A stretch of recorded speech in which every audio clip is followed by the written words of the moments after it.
Hey, you crazy cats!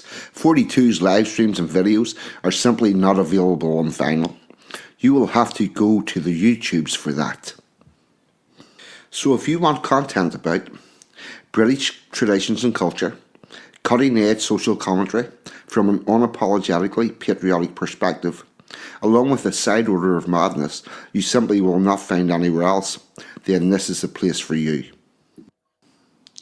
And to all those early adapters in the chat, don't forget to hit the notification bell. That's how you get the good stuff, and make sure you never miss a tasty treat. So with that being said and done, squeeze yourself in. Let's get into it. You know you want to.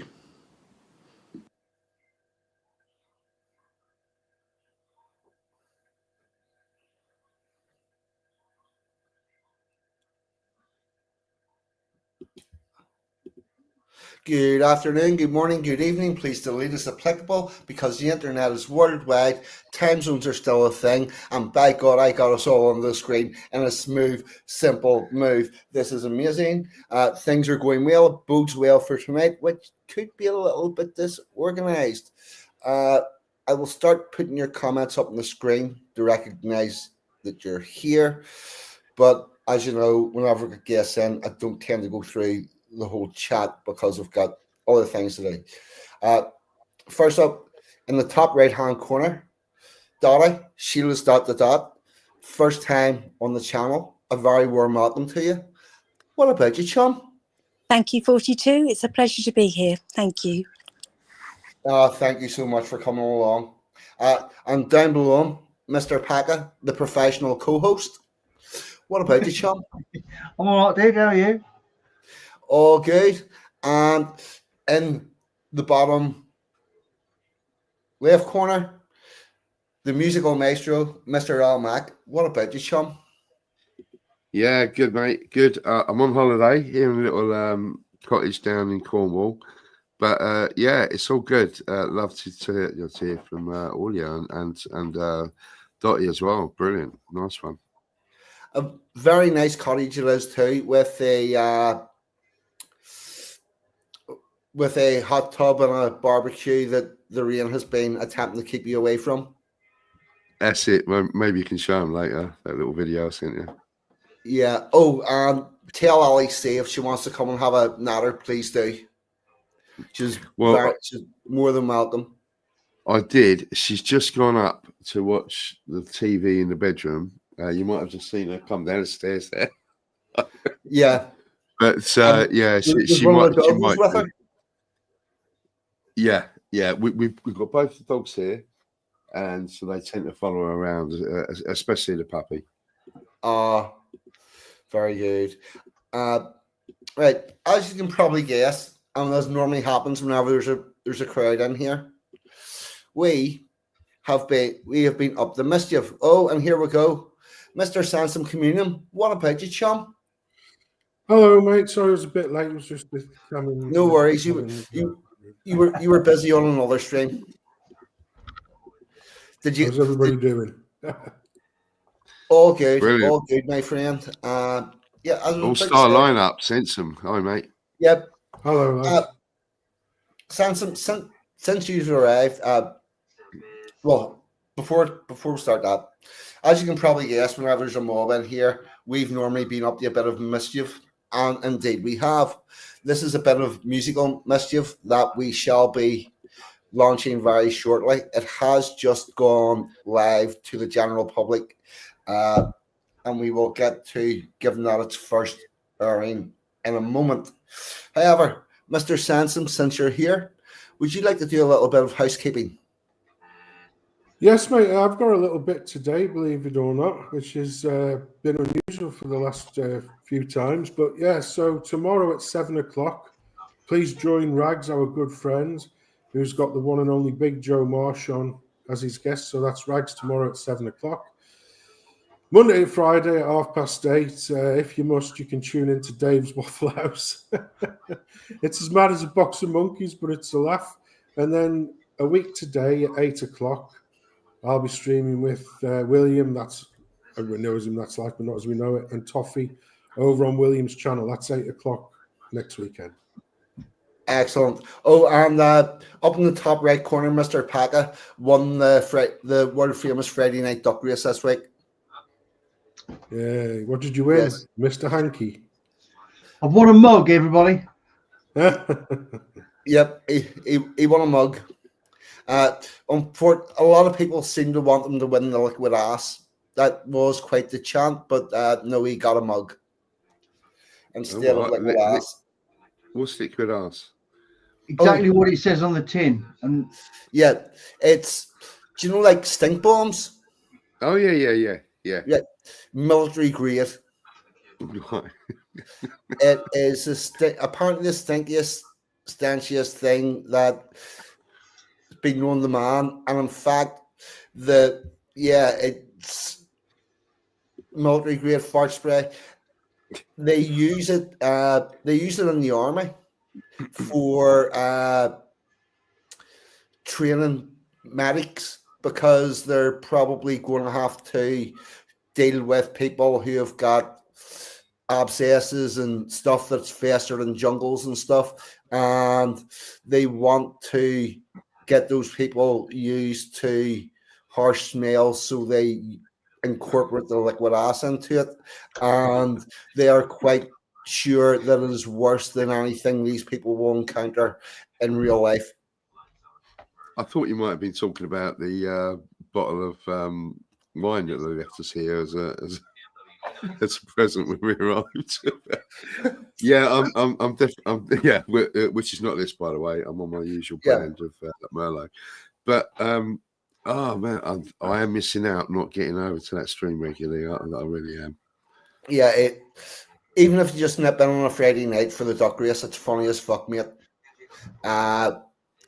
It's 4:20 20:20 the duck race kicks off. If anybody wants to just nip in for that, it's funny as fuck.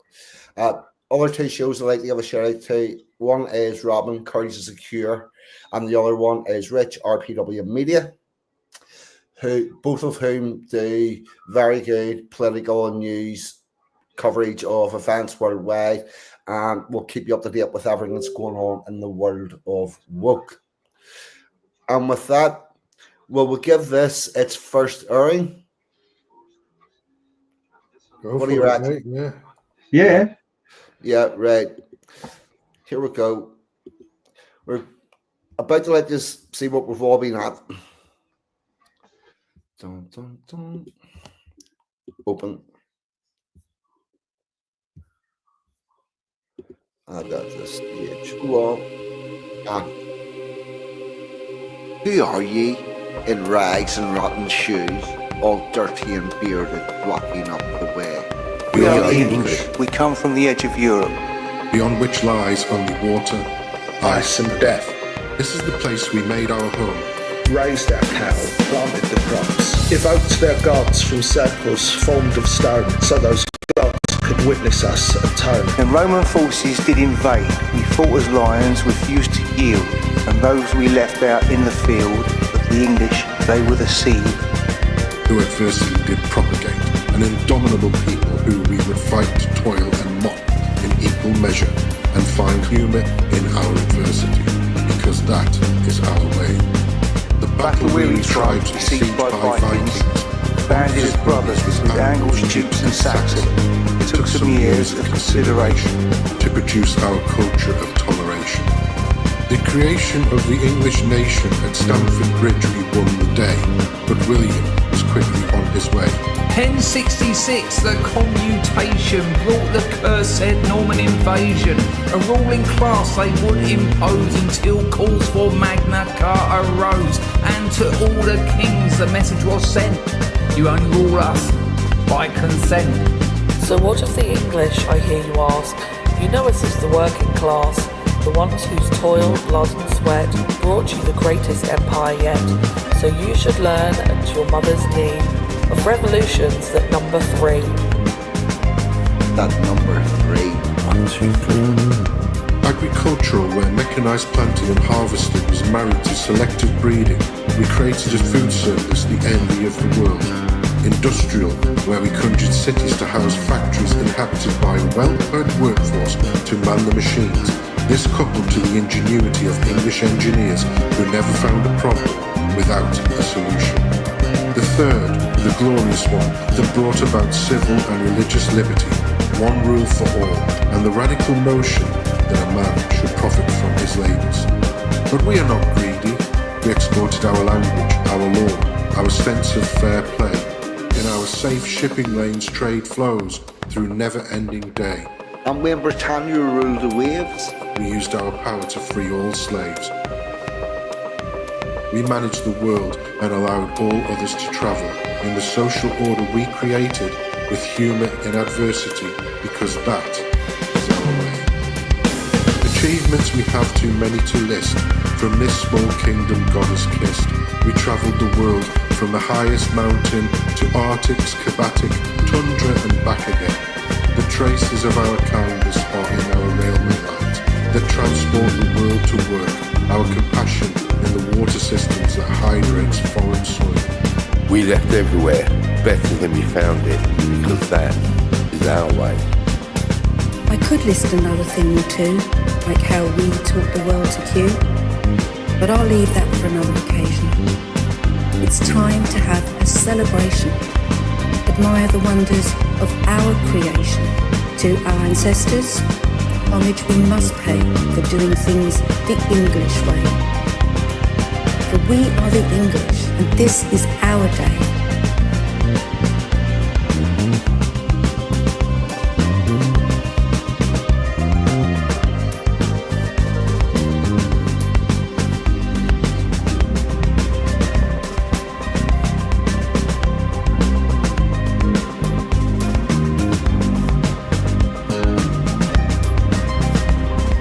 who are ye? In rags and rotten shoes, all dirty and bearded, blocking up the way. We are the pilgrims, master. We shall go always that little bit further. It may be beyond that last blue mountain barred with snow, across that angry or glimmering sea. We are the English. Every Englishman's house is his castle. So hoist your colours and ramparts for England Day. Then down after St George's Day. We are English, and we'll be patriotic in an organised way.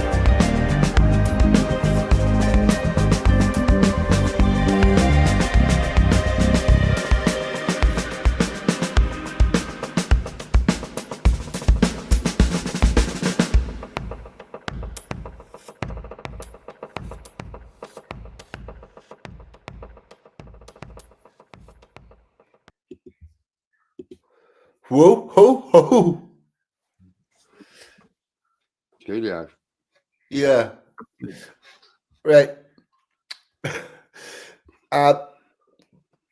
Everybody probably recognised Al Mac at the very end. And then Emma G before Al Mac about who the English are.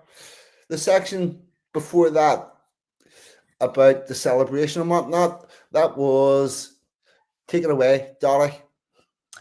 Yep, that was me. Yeah, I love that bit. I'm really glad that I chose that section. The ancestors and so important to us, and yeah, we tend to forget about them, and yeah, they never leave my heart. I'll tell you that. So yeah, that was a lovely, very, very special part for me. So thank you very much. All right. The only thing I'm going to say is I have just posted the link in the chat again. People, could you please show this like fuck? Rags, mainly speaking to you, chum. You're in a lot of groups. Please spread it like peanut butter jelly. We need to get this up to about 300 views so that YouTube can figure out who to give it to, and then it will fly. But we need to get over that hump. So any help with that, please. The other thing I want to say while we're at this is the first musical venture began with harmony, melody, and rhyme. And it was in the words of that very first one. Let us gather together, those that can perform. and from those scarred timbers build our own platform. I think we've fucking done that, people. We have. I think we have. We have on a few occasions, and on this time, we've been managed to involve all the people in our circles, and it's just something to be. I think it's something to be really proud of. It's definitely, you know, it puts a little get the hairs on the back of your neck up when you hear it, and just hearing all the voices, and mainly familiar voices, and lovely to hear Dottie on there as well. It's so cool. It was just it was weird. I know we'll probably get onto this with the timing of it. We started this some time back. Yep, we started this a year ago. Was it a year ago? Jeez, I haven't got a year's worth of excuses to give you why it's not. Okay, right. No, that's not true. How this worked was next week is Ulster Day, and it was shortly after Ulster Day. Emma G and I were lying in bed and talking about Ulster Day and about there's no England Day, and I went, well, we could fix that. And that's when all this began. And then we had a soft launch last year, and we've got to the point where we've got something that we think's going to possibly spread and promote it. So this is a year in the making, pretty much. Yeah, with the track. With the track, it's closer to 6 months. Yeah, exactly. Now I have to admit that Sensum when I got sent through the tracks that Sensum did for it, and I had been working on something and I just wasn't happy with what I'd come up with. It just didn't seem to hit the spot. But when I heard what what you're hearing basically is that the instruments, the harp and the strings and all that is what Sensum did, and I put sort of like the beat and the bass to it. When I heard what he did, I just thought, this is just bang on. He'd caught it correctly, and where I was struggling to get something that was gonna work. But this is the difficult part. It's not just a piece of music. It's got to be sort of a backing track, which will allow voices at certain frequencies to go over. So you'll probably notice that the bass in it is very, very deep. It's very, very low. I deliberately used a 5-string bass, quite often using like low C key in the C minor. That's the only bass I use, mate. That a 5-string one, mate. Yeah. Oh yeah. Yeah. You've got far more strings than that on your MIDI setup, mate. You believe me, you've got far wider range than that. But yeah, and I wanted to keep it. I wanted to keep it right out of the way of all the voices, because what I loved about the backing music with the strings and the harps and everything, it's quite a high frequency, and it leaves a big gap for the voices to fit in. And I just really was worried about not being able to hear all of the words of the poem. And I hope I got there. It was a struggle. Some things I had to EQ slightly differently than I would have done, just to try and get the clarity on people's voices. But but it all worked out great in the end. Really, really good. Sansom, do you want to come in on that? Yeah, well, like I say, I sort of was involved with it. I think it was like Christmas time when you first mentioned doing a track or something, and obviously we was getting close to March, because that's when St. George's Day is, and I just said, just give me a shout if there's anything you need, and you said, well, because you're obviously busy, Al, a lot of the time. You've got like a job. Like a musical job, and it's like, for me, it's just a hobby, isn't it? So, well, I say it's my passion. There's a difference, isn't it? It is my passion, and I thought, well, I won't be able to do anything like fully orchestrated, like 100%. I am going to have to use some sort of library stuff, and it's all stuff that I paid a lot of money for, but to be honest, like really decent high-end quality packs. But there are certain things in there you can probably tell which bits are sort of not not just sound packs, as it were, but it just gave it that depth and richness, and it allowed me to knock something up in, I don't know, probably a couple of days or something. 42, I can't remember exactly, but there was a fairly short timeline between when you mentioned it, and then I gave you that rough draft, which was just me blethering on to the, doing your beautiful words, not doing them any justice whatsoever to the original video. And I just said, look, what about something like this? And you said, that's spot on. So then what I did was I took each sort of section, if you like, exported them as stems, which Al knows about. It's just like, the different parts. And then Al worked his magic on those. And what you see there is a group effort. And I personally think it should be something to be really proud of, to be honest. Something we really all can be proud of. The one thing I will say is I do feel like a bit of a cunt because it was only during this that I realised. The C-bomb this early. Yeah. This is what I do. I write this stuff out. To get one in before me. And I hand Al Mac these lines with no context, with nothing else, and go, make a song for that. And he's supposed to just go, I'll figure out what the tone is and everything. And I think we have got a better idea about how we're going to do that.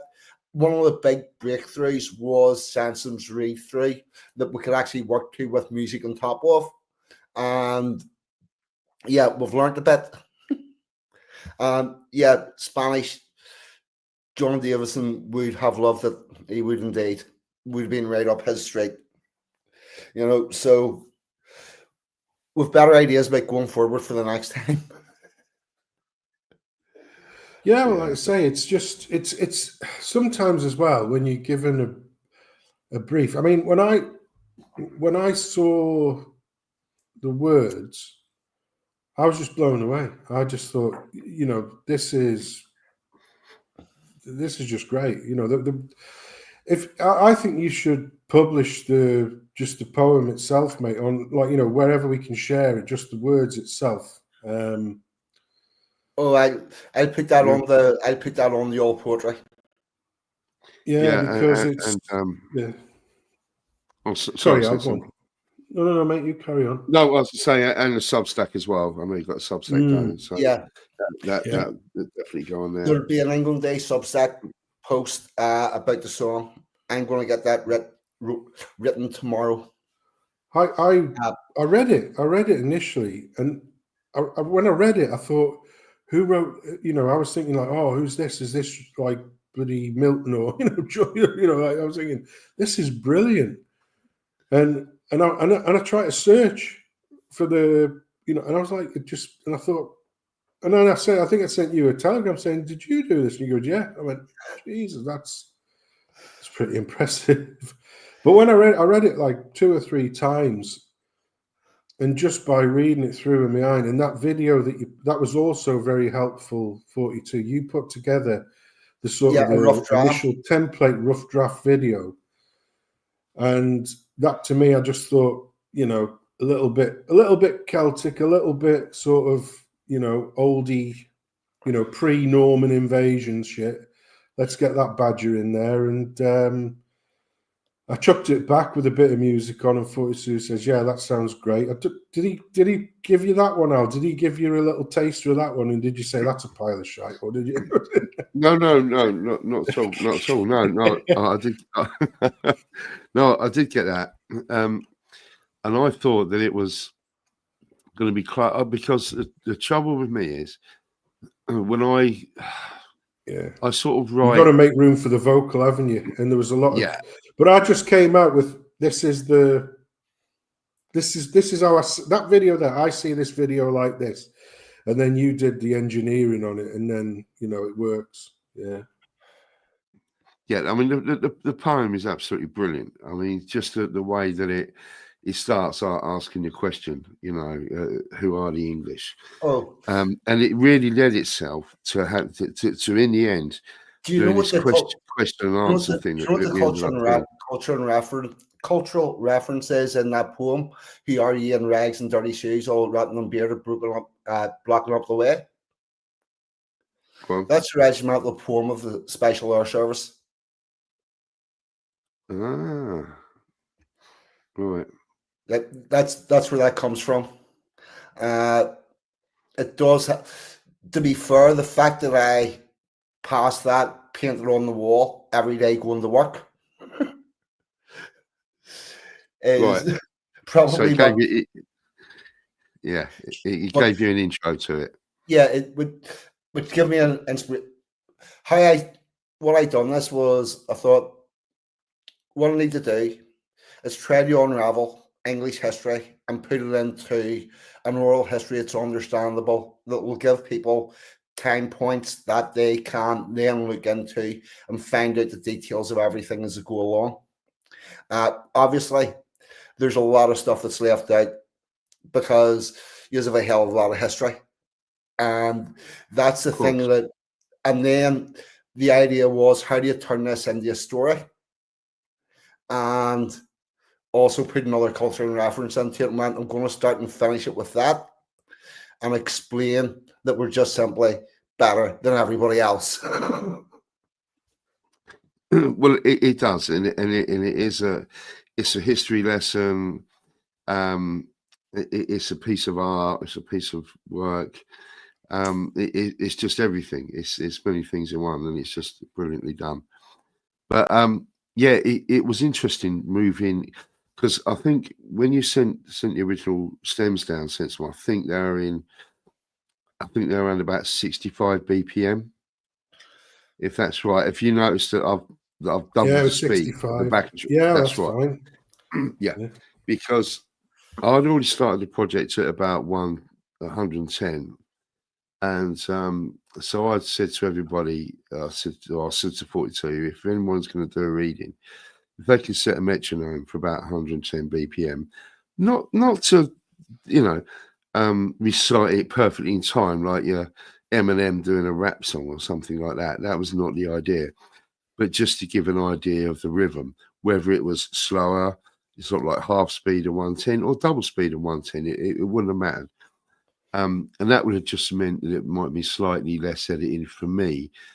But even when some voices were in time of it, I would still moved them about slightly. So I want to emphasise just certain phrases or certain lines. Yeah, but it was quite interesting. So I doubled the speed of the track the Sense and Sent, which meant it was only half as long. Now I could have stretched it out, or I could have used the intro as a breakdown in the middle and just started it again, which you'll notice I did. So it restarts again, but I use that as a breakdown. It just seemed to work. I could have been smarter about it. I could have, stretched it all out. Could have changed the tempo of the backing track, or kept the backing track the same, but with the drum beat at the same. So it's just like a half time or whatever. But it just seemed to work just doing that way, then putting the voices in there. But interestingly, the persons whose voice, who I didn't need to move very much, which seemed to be perfectly in rhythm, was Emma G. Strangely enough, she was just bang on. I don't know if she'd done it to a metronome, 110 BPM, but it was just bang on, and I didn't have to edit or move any lines or phrases at all. And Dottie was pretty good as well. So, but obviously you was really good with it sense as well because you'd already done it at a tempo very, very similar, but just doubled up. So it's effectively the same. So I'm just checking comments here. All right. Yeah, I've got Arms's comment there, and right. By the way, it's getting views. I'm just checking on that while we're doing this, and do a reply. Thank you. Reply. Yep. Okay. Right. Sorry, I'm back and paying attention again. Now I understand why people have editors and stuff doing stuff in the back. So, Dottie, how does it feel being dragged into the far right and part of a movement to change the country? Was it something you had in your bingo card? Yeah, I'd say so. No, it's something that has evolved for me for quite a while, really. And in fact, I was saying to Elmac quite a while ago that the whole reason why I got to know all of our circles, our people, was because I'd been with Simon Sideways, and he just happened to say, "Oh, 42's doing a live. Let's all go over there." And little did I know that from then on, I kind of jumped ship from there. So Were you one of I the people that were trapped in where he couldn't get the link to tell you where to go to next? yeah, well, I was just in the chat, and I Yeah. just remember everybody just talking, and I thought, this is more me, I kind of felt like I wanted to grow from whatever he was saying at the time, and there's always questions to be answered, and definitely coming onto your chats, and then so I think it was you 42, and then I would say it was probably maybe Chris, and then after that definitely John Davidson. No, sorry, Sensom, it was you before John Davidson, because you had him on as your guest on one of your streams, and so it was through him, and then I went on to John Davidson after that, and then of course unfortunately we lost him, and so yeah, it's and now it's with Dave's Waffle House, so I'm crazy, so, and I don't care, so it's what I absolutely love, and I've just got to say this, is how everyone has welcomed me. I mean, I just came from out of the blue, and everyone has been so lovely to me, and I love the whole lot of you, really do. Thank you. We have a really good community here, and you can tell that. Honestly, how you? Oh, no, hold on a minute. We're all awful fascist, racist, right wing demons. Thank you, It's a shame. I'm having none of it. I'm a fascist. That's it. All right. It's a shame that, but is Badgie here tonight at all? No. He was on Bonnie Lad's stream, and I did drop the link. Haven't seen Budgie this evening. It's only because he used to do always the B word. So whenever we have bigot or anything like that, it's usually him that writes it out in his comments, and it just always makes me laugh. And I always just say to him, "Oh, please use the B word again," or something, and he'll find some kind of way to intertwine it into his comment. So yeah, it's there you go. It's about we're all characters. That's a lovely thing. We've all got our own individual characters, and it's lovely. It's lovely to be getting to know you all. Exactly, and nobody's a Nazi, It's, whatever that is. And isn't it funny if you do hear a little bit of Simon Sideways, everyone's getting a little bit more, going further to the right all the time. Stargon, Simon Sideways, everyone's getting all very right wing all of a sudden. It's very strange. But there you go. Must be something happening. Must be something in the water. Well, the other thing is the way you can judge pretty much any community is what they produce. If you look at the inner city black community, they produce rap that is absolutely shit. If you look at the left in general, they will produce either good music but have the politics of it all way wrong and not fully understand it, or on the other end of their street activism, they are quite violent and shouty, and whereas what we have produced is something quite different. And I think that's very telling and tells you a lot about the community that we have here, because you can't do this without a decent community. And you can't get this without people that are willing to take a chance, give it a go, and put a bit of effort into it, which we have, and I think we have produced something that is quite special and will get the recognition it deserves, whether that be next week or in a little bit of time, but it will travel. I think it's timeless. I think what you and Elmac and Sensum have all done is it's timeless. And you're as much a part of this as anybody, as is Emma G. And there's another person that's audible on the track who's not. Well, there's Chris Dangerfield as well, and there's another person. Well, I think he might have just been doxed, but the next time we play it, you can give your guesses in the chat about the voice that you haven't heard. Oh shit! Sorry, mate. I didn't realise that he hadn't been officially doxed on the track. But talking to Chris actually, he quite often talks about how the left, sort of since the 60s, have managed to just grab hold of culture and art, and have all the heroes all being sort of left wing, all the Che Guevaras and stuff like that. And the right has never managed to grab hold of art in any way, whether it be films or music. And I think that's changing now. But it was true, it was true for a long time. People on the right did nothing, but or weren't allowed, who had no. It just wasn't allowed to be seen or heard.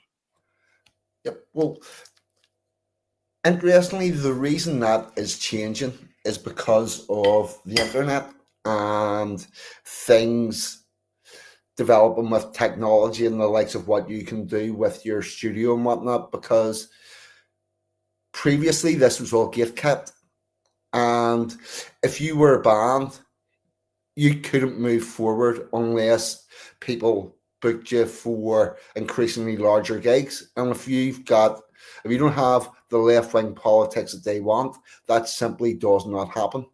And it happens with, Chris tells you it happens with stand-up comedy. I can tell you for a fact that it happens in poetry.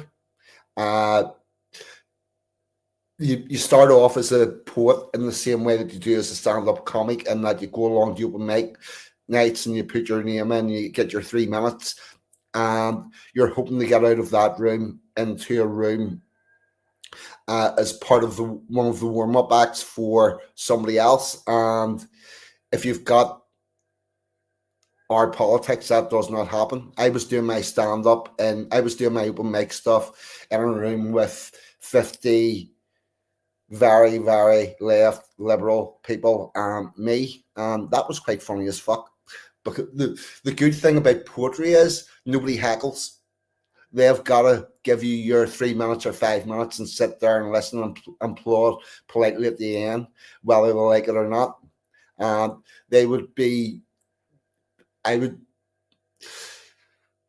Whatever theme they were pushing on that evening, because you would find that 2 or 3 of them would have poems about the same thing, I would look into my repertoire and find one that gave the total counter argument and stand up and do that. Little stuff, because the other interesting thing was I went there every week for about 8 months, and after week 2, not one person spoke to me. It was funny as fuck. That's brave. That is brave. Yep. It's not even so much that I'm brave, just pig-headed and stubborn. But that's why all of your music, all of your poetry, all of your writing, all of that is left wing, because nobody can get off the bottom step. But the likes of YouTube, the likes of independent producing, gives you the option to at least give it a go and get it somewhere.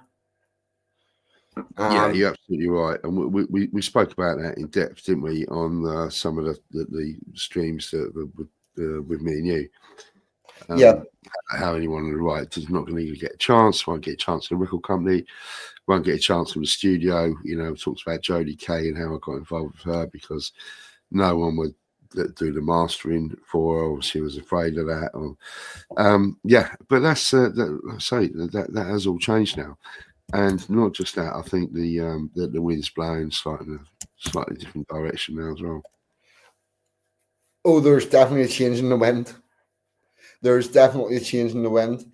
I've never seen England looking so English. Can I just I told 42 this earlier, right? Yes, go with that. I've been on my travels, and I have been really, really busy, and I've been traveling a lot the last few weeks. But I'm down on holiday now. I'm down in Cornwall, right deep down in Bodmin, and I haven't seen many St George's crosses or Union flags down this way at all. But you do see quite a lot of the Cornish. It's kind of like a white cross with a grey background, I think it is. Yeah.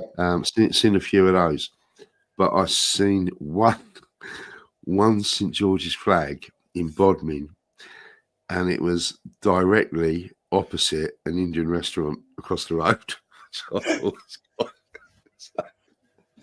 Well, they've obviously got the recipes, and I can't see the back of them now, but it was hanging out of a window. Right, it was like, "Oi, you lot over there! Look, have a look at this." It was like that. It was just fucking class. It was so funny. Excellent. I do quite like that.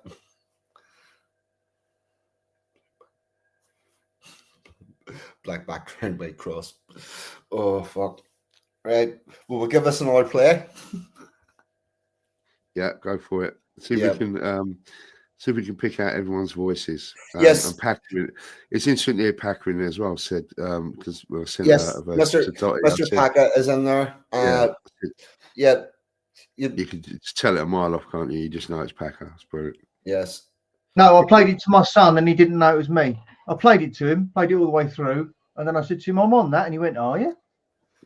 Really? Did he not? Yeah. Okay. I mean, I did I'll tell you who did he recognise, but Dangerfield. I bet you recognised Dangerfield, didn't he? Yeah. Right, here we go.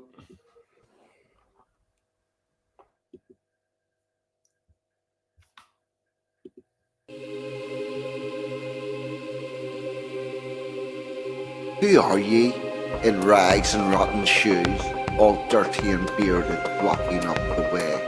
We are English. We come from the edge of Europe, beyond which lies only water, ice and death. This is the place we made our home.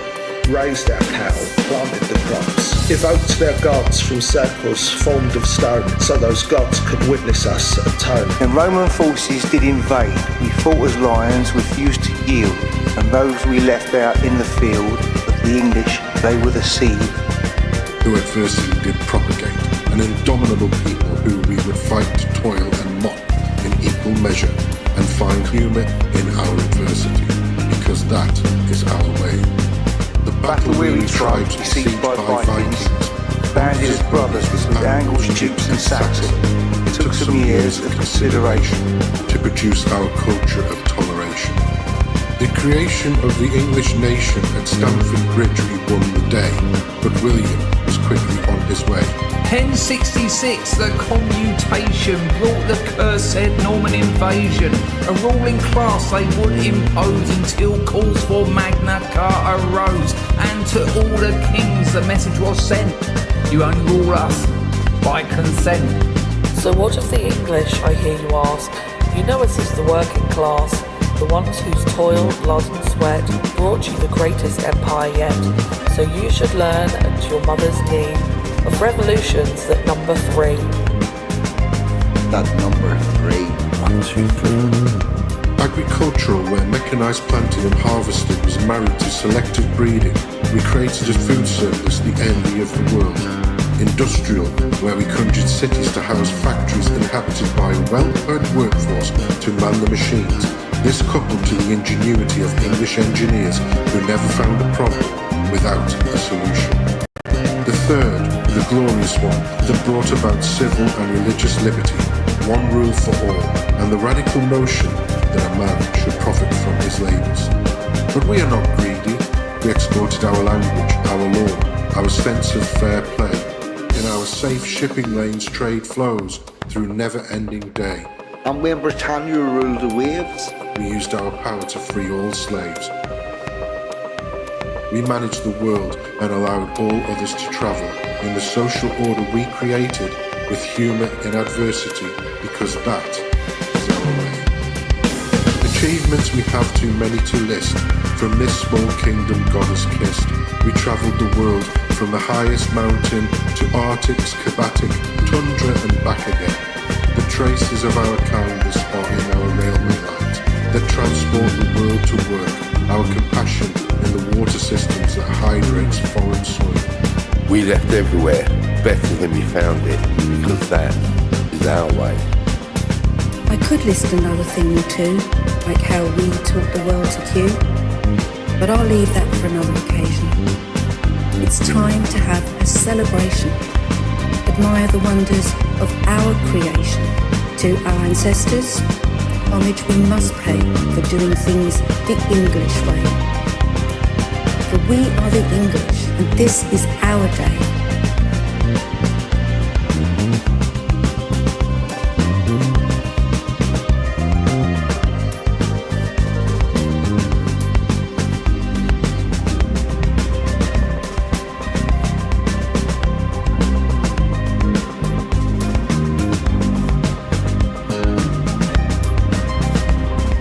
who are ye?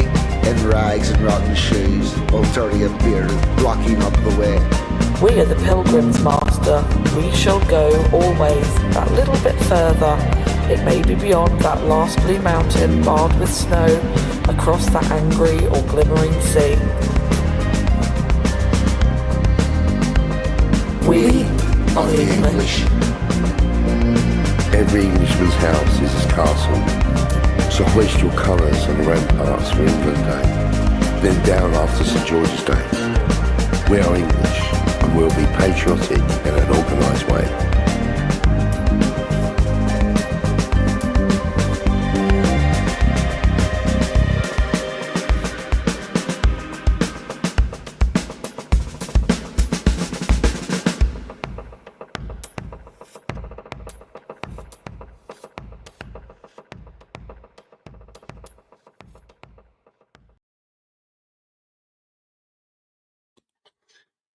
Yeah, yeah, everyone's picking out the voices there. I don't know if anyone's noticed, that's a little bit of a production thing, sort of signature of mine, having two drum beats going on at the same time, but with completely different sounds. So it's just like, yeah, that's a typical thing of mine. In case anyone was wondering why there was that other sort of drum machine type thing going on, it's always a little bit of ear candy, I think. Hopefully. Everybody loves a bit of syncopation. Absolutely. Yeah. Yeah. Can I just say that I'm really impressed with Anglo because I noticed, I can't read any of the comments, I can't read the chat, I'm doing this on my phone, but I know that Anglo was so proud of 42 when you did the poem for him, the Anglo-Saxon, and your work on it as well now, Mac. And I just saw him saying something like, best excellent work yet. And Yeah, I think that's really humbling. That is so humbling of him because, you know, he was the inspiration for the Anglo-Saxon. And I remember I was so proud for him, you know, to have that dedicated to him. He thoroughly deserves that. So, yeah, to see that comment just come up, yeah, that's lovely. So thank you, Anglo. That's really nice. Angle has a lot more to do with this than he probably realizes or understands, but it was Anglo that made me realize that where the change in the split in this country all came from started with the Normans and that is a very underappreciated fact because it's not something I was taught in school. It's not something I came across, and you all know I love a bit of history. Uh, I was I was taught my rural history as a kid, and round about 2012, whenever I escaped, I started to look back and go, actually, I questioned everything. And I went back and started to search through what I was taught as a kid and figure out what was right and what was wrong. And I got the Ulster stuff, all the stuff that had been told about Ulster, that checked out. All the way, I had a very scant version of it. My English history knowledge wasn't brilliant. And it turns out you need to understand the history of England, do you understand the history of Ireland, because the two of them are interconnected. And if you have one without the other, things are always a little bit off balance. And it was Anglo's comments that I've had and conversations I've had with him that put me on this track, on this track of thinking. And this would not have come out this way without the information I got from Anglo. Yeah, Norman Wisdom's pretty good as well. Yeah, fuck those Norman bastards. Well, that's how I got my name Dottie. Really, it was through Anglo, because my Dr. Dot, and I remember a long time ago someone said in the comments, like, for fuck's sake, Sheila, why don't you have an easier name? Because you think about my name, it's Sheila's ... and then it's got the twos and everything like that. Yeah. So yeah, when Anglo just said Dottie, I just went, oh, that's just so lovely. It's just so endearing, and it's such an English name as well. So yeah, I love it. So really, it's thanks to Anglo that I was blessed with the name Dottie. So yeah, thank you, Anglo. Yeah, so spot on, Anglo, and I think we'll have to get him on the next track. Trust me, Anglo knows that he's got an open invitation whenever he wants to come on, but it's not his thing. And no. To be fair, see anybody that doesn't want to do this and come on the streams and talk, I really think it's a bad idea to push them. That's out. Yeah, you like the reason why this track worked so well is because everybody's doing stuff that they want to do and they're good at.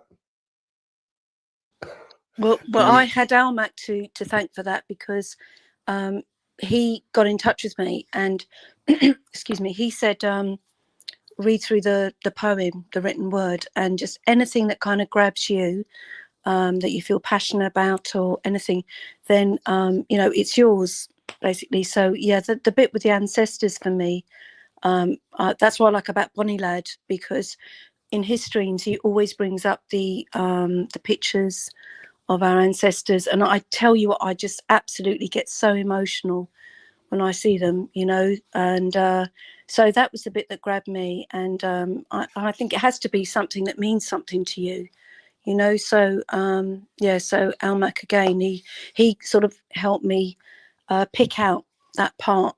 And if I can just, as well, I'm so pleased with the footage that was put to my voice as well, because all that, I don't know if you can see, but all those women, there's a lovely dog in there as well, but all those women have got the old house coats on.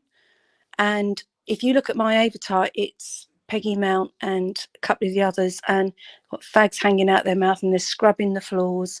And that's always been a passion of mine. I love doing all the domestic stuff. So to see all that as well, twinned with my avatar, I think that went really well. So and the buses as well. Anglo knows a little bit more about the buses than me as well. So because it's from the what was that thing with Reg Varney and On the buses. Thank you, 42. Absolutely, yeah. Well, that bus footage is from a documentary called On the Buses, but it's an oral history of people that worked in the buses department in London Transport, and it's a really interesting documentary to watch. all those buses, the reason why they lasted so long was they periodically took into the factory, took apart, nut and bolt, everything replaced, resprayed, and put back together like a new bus, and off they went. Really good interview. A lot of the other stuff comes from a channel, British Pakka, that have news reports from going way back. They set up as a news agency to record British history.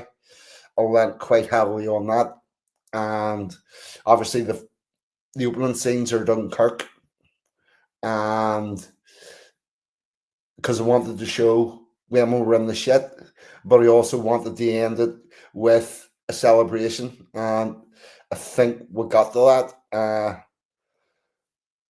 Yeah.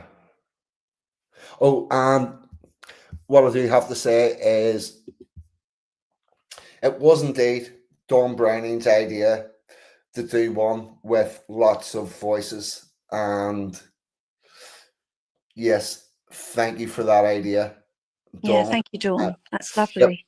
Yeah, I will say, Dawn, I will say that it did ask you to do a recording, and you could have been on it. Yeah. But can I just say a little bit about doing the multiple voices?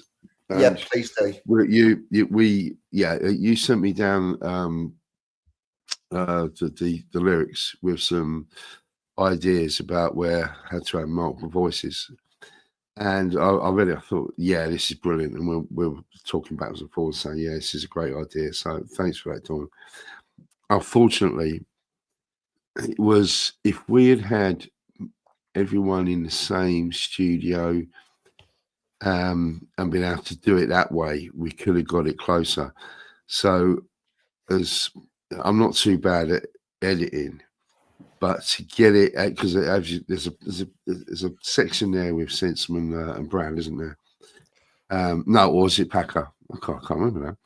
And when they're speaking together, that just kind of worked with a minimal amount of editing. But I did try to get, because there's bits we wanted to have multiple voices, and bits where we wanted to have all voices saying the same lines, and it just wasn't possible when everyone had done their recitals at home independently. It would have needed some direction with people being in the same room, even with some amount of editing skills. Then it would have been a bit weird because you've been stretching people's voices and cutting it up too much. So that's why there isn't as much of that as we would have liked. But when you work on a project remotely, like we've done with this, it's an amazing opportunity to be able to work together, because you wouldn't have been able to do this before the technology was there. But oh, hang on, just reading that. Oh, well, I'll get it in a second. Yeah. Yeah, that's it. I didn't even think about that. That's it. We're all doomed now. It would have taken an enormous amount of work, and it could have ended up sounding all a little bit electronic with some artifacts going on there as well. So, but it is what it is. But the fact that everyone's done it independently at home, and it's a completely remote project. That's what I love about it, and it's something that I really started doing during lockdown. And it's been fantastic, and we've been able to sort of bring this forward and be able to do something like this without being in the same room. Their efforts at locking us all down to keep us apart seems to have backfired somewhat. Yeah, exactly. And we use the internet, the use of technology, the ability to be able to send over music tracks over on Dropbox or some other sort of media like that, where people who haven't met, they're hundreds of miles away, can collaborate on artistic, sort of projects. It's so cool to be able to do that. It really, really is. I think as well, I don't know if you remember 42, the reason why I was more involved as well was because from the England Day, I did the jam roly-poly. You did? With a custard. And so I was sort of a part of that. And I think that's where it kind of stemmed from, because I remember you saying there's something coming up on the horizon. Yeah. And you sort of very humbly sort of showed me little bits and pieces. And I remember saying to you, or emailing you, you know, that really, really proud of what was going to come, and was looking forward to seeing it and seeing the outcomes and everything. And then, and to be actually asked was just amazing, you know. So again, thank you all for doing that. Yeah, I have really, really enjoyed doing this. The other thing that I've enjoyed doing is teasing out the stuff as it was going along, the different projects, the different stages.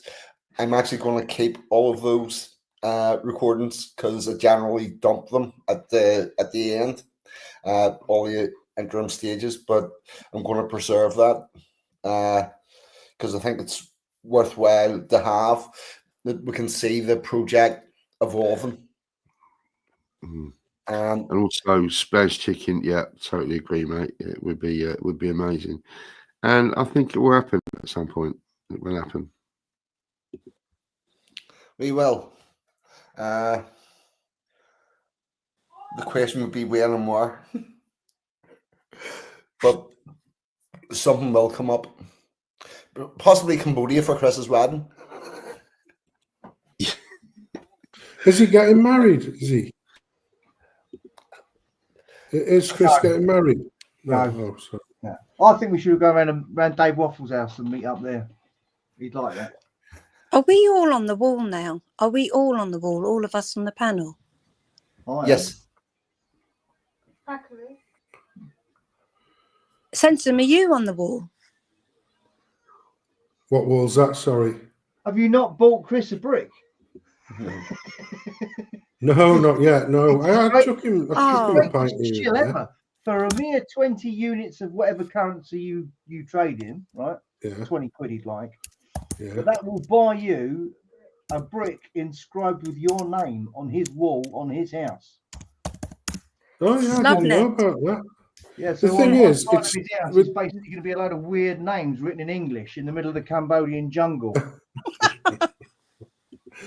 maybe she should work out some phonetic Cambodian, you know, that says Dangerfield is a massive cock or something. I wouldn't do that to him.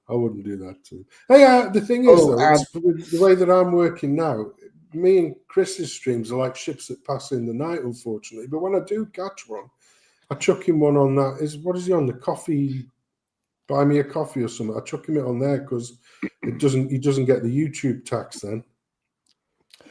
Oh, just to clarify for Linda Hunter and Spanish Chicken, there is a brick on that wall that will say the OG Scrubs, which will recognize all of the Scrubs who, for whatever reason, couldn't get a brick. So technically speaking, we're all on there. I bought that brick. I bought a brick for everyone, so that nobody's left out.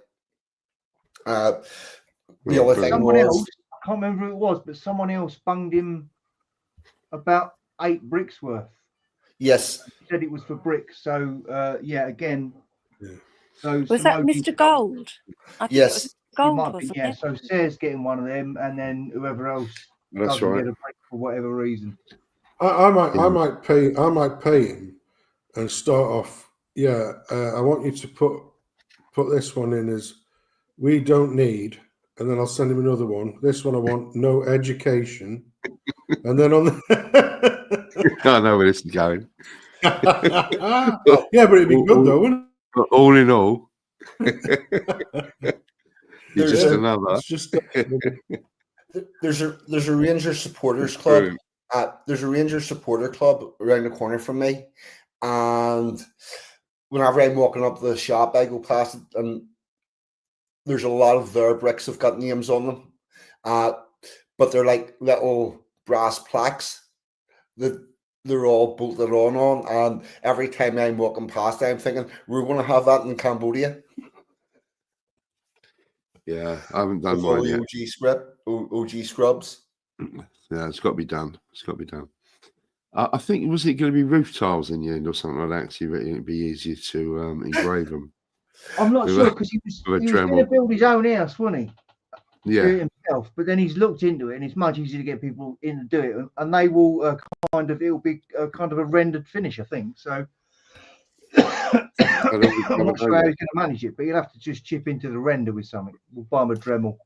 Well, if they're on the roof, there's more chance of them getting advertisement from satellites going across or whatnot, or drones. Elon will see us. Yes, Elon will.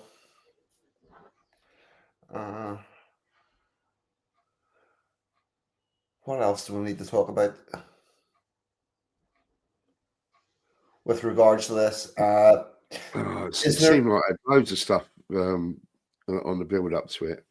I just want to say, if you don't mind me just jumping in a minute, that although it took a little while for this track to get started, when it was coming to being finished, that didn't take anywhere as long. But getting it started, I do remember at the time loving the poem, but also thinking, is this enough? Is it with what's going on?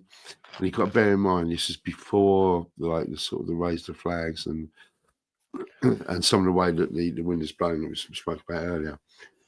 And I just thought, will we do this? Will it get noticed? Will it be for anything? But because of many reasons, partially me being very busy, 42 being very busy, I wasn't doing much in the studio. I was working with lots of bands, so I was spending all my time learning stuff and not doing anything up in the studio as such, but just down in the dining room where I tend to learn stuff for gigs. I don't tend to shut myself away up there when I'm doing that. And but then it all seemed to come together just at the right time. And when this Raise the Flags thing started, and we started seeing Union Jacks everywhere all over the country, we seemed to see the protests at hotels, and it was like, whoa, this is what it's been waiting for. We've been waiting for this time to try and you have got to. It's not jumping on a bandwagon as such, but there's nothing wrong with jumping on when something's moving to get some momentum for it. And there's nothing wrong with that. We just needed the right time when the country was in the right sort of frame of mind. We had the latest sort of protest march in London the other day for whatever good that is. More good than less good, I think. Anyway, so we managed to get this out just in time, really, to sort of hit this wave of the raising the flags thing, even though the whole England Day thing was set up over a year ago. I think maybe there was some divine reason that it just all come together now, and that's what I'm hoping. Definitely, I'm fully on board with that. It is. Do you know what? It came out when it was ripe. That's what I believe. That's what I believe. It's like any other fruit, any other vegetable, any other produce that we create. It doesn't come out until it's ripe, and that's what happened. It became ripe, and it all came together, and we had the busy harvest season, and now it's out to the public, and we will see where it goes. I can't tell you that so far it's had 25 views, which is higher than normal for one of my videos at this stage, and the interesting time, judging by how the Anglo-Saxon went, will be tomorrow morning at about 11 o'clock, because that's whenever the Anglo-Saxons started to pick up. Yeah, it was the next day. Whenever people wake up on a Sunday morning and they start going through their YouTube, and that's whenever it started to go. That's why we need everyone just to get it over the hump. Yep. So we just put it in the line of sight of the algorithm, and hopefully let the algorithm take it from there. Because if it just sits there with 5 views on, it won't get picked up by the algorithm. It doesn't matter what you call it, what's in the description, what tag words that you put in, it won't make any difference. But if you get it over that little bit of a hump, and it should pick up like the Anglo-Saxon did, without a doubt. Yep. I honestly think it will. Yep. Yes, we need to use the momentum. We do indeed. And I tell you what, would it not be funny as fuck if we're seeing a whole load of flags going up next April for England Day? That would be quite something. Yeah, do you want to speak a little bit about that? Because we spoke about this on the phone. We were talking about the flags everywhere, and you were saying no, it needs to be done at the right times, and that's why we added some of the lyrics, that little piece that I said. Oh yes, that was added. That wasn't part of the poem. Yes, that wasn't part of the poem. You made some great points. Chris. Do you want to speak about that? Yes, that grew. That grew at the end. Al Mac had a very funny ending about Ice Car, which may come out as a novelty version to be kept sort of semi within our circles. Can I just interrupt a minute? Can I just quickly, before you carry on with that, Ash Sarkar is right. She's texting me and emailing me every day. She's gutted that she's no longer part of this. Keeps saying, "Come on, well, at least we're winning now, boys. Come on, we're winning." But I had to take her off of it. We decided to take her off of it. Unfortunately, there may be a 12-inch, DJ mix version with Ash Sarkar on it. Who knows what happened in the future? But she's very annoyed that she's no longer on it. But there you go. Well, she could have been here tonight, part of this. But there you go. Sorry, mate. Carry on. The thing is, she didn't have a shave, so Yep. She's a hairy one, isn't she? The thing about putting up flags, particularly on your own house, is you've got a question about when do you put it up and when do you take it down. And whenever you're taking it down, does it feel like a defeat? Or do you feel like you're pressured into it? Or are people going to ask, why is he putting it up now? Why is she putting it up now? Why is it coming down now? And currently, the English people don't really have an answer to those questions. However, how things work in Ulster is our flags go up on the 1st of July for the Battle of the Somme, and they come down after the last Saturday in August, which is the end of our busy marching season. And granted, you come to Northern Ireland, you're going to see flags all year round, but in that middle period in July and August, there's a lot more. And the other thing that runs in that is if you've got a flag attached to your house, you will need a brush shaft beside your window because it wraps around the pole and it furls, and you have to unfurl it about 3-4 times a day. And flags become weather damaged and whatnot. So it's a lot easier if you have this period of time where it's going to go up, then it's going to come down. And it's easier for that to become a tradition for families. We do this at this time. Say Christmas, we decorate for Christmas. At Halloween, we decorate for Halloween. In April, we decorate for England. And make it the same as that. And hopefully it will spread. I honestly,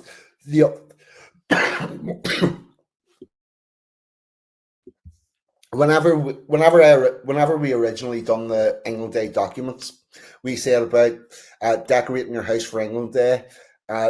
Perhaps decorate the back garden instead of the front until the rest of the street catch up. Newsflash, people, the rest of the street has fucking caught up. You can do the front of your house. We'll make it normalized. And also all of the people that keep on saying, while doing that, that's racist. They're only doing that.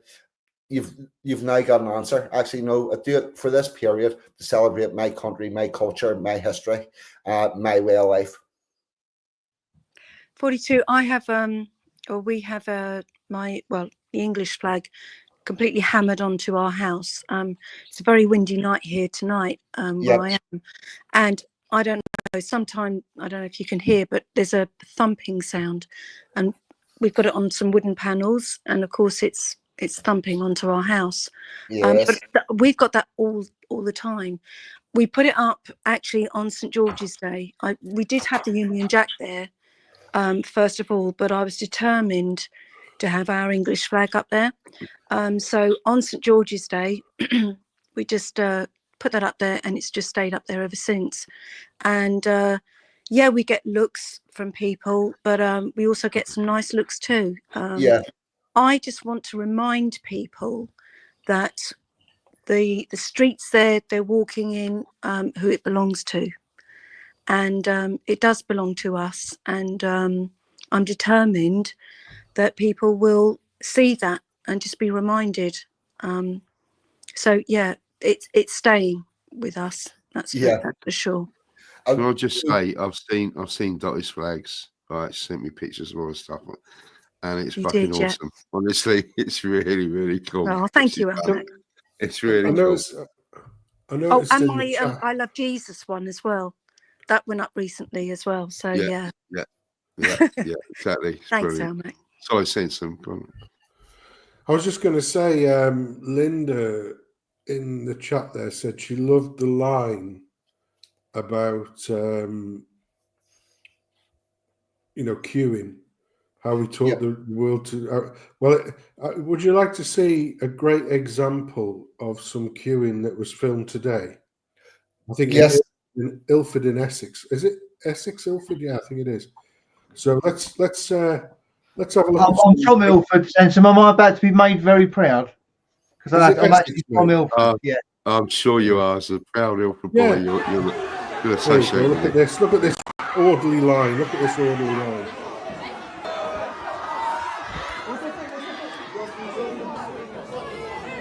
Look at this orderly line. What's going on there? It's Mr. T's fried chicken shop.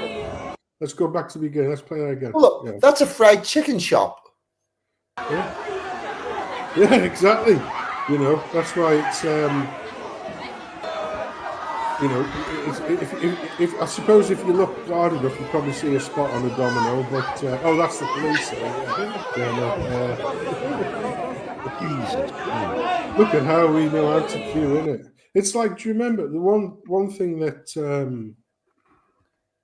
one thing that does come to mind? Do you remember during the scamdemic when there was a dearth of bog roll for someone? Yes, for some unknown reason, and there was this picture of like in an Asda or somewhere,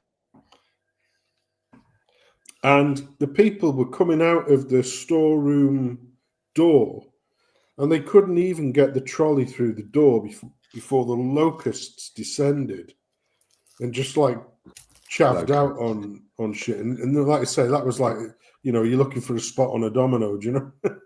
you know what I mean? That was so funny, that whole thing.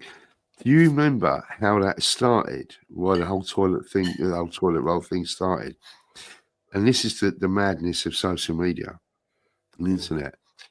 It started in Australia, and there was some footage of some people fighting over bog roll. And again, it was a similar sort of people. They were just going nuts. And that went viral because it was right at the start of the lockdown. And nobody has said there's going to be a shortage of toilet roll. Nobody mentioned bog rolls at all.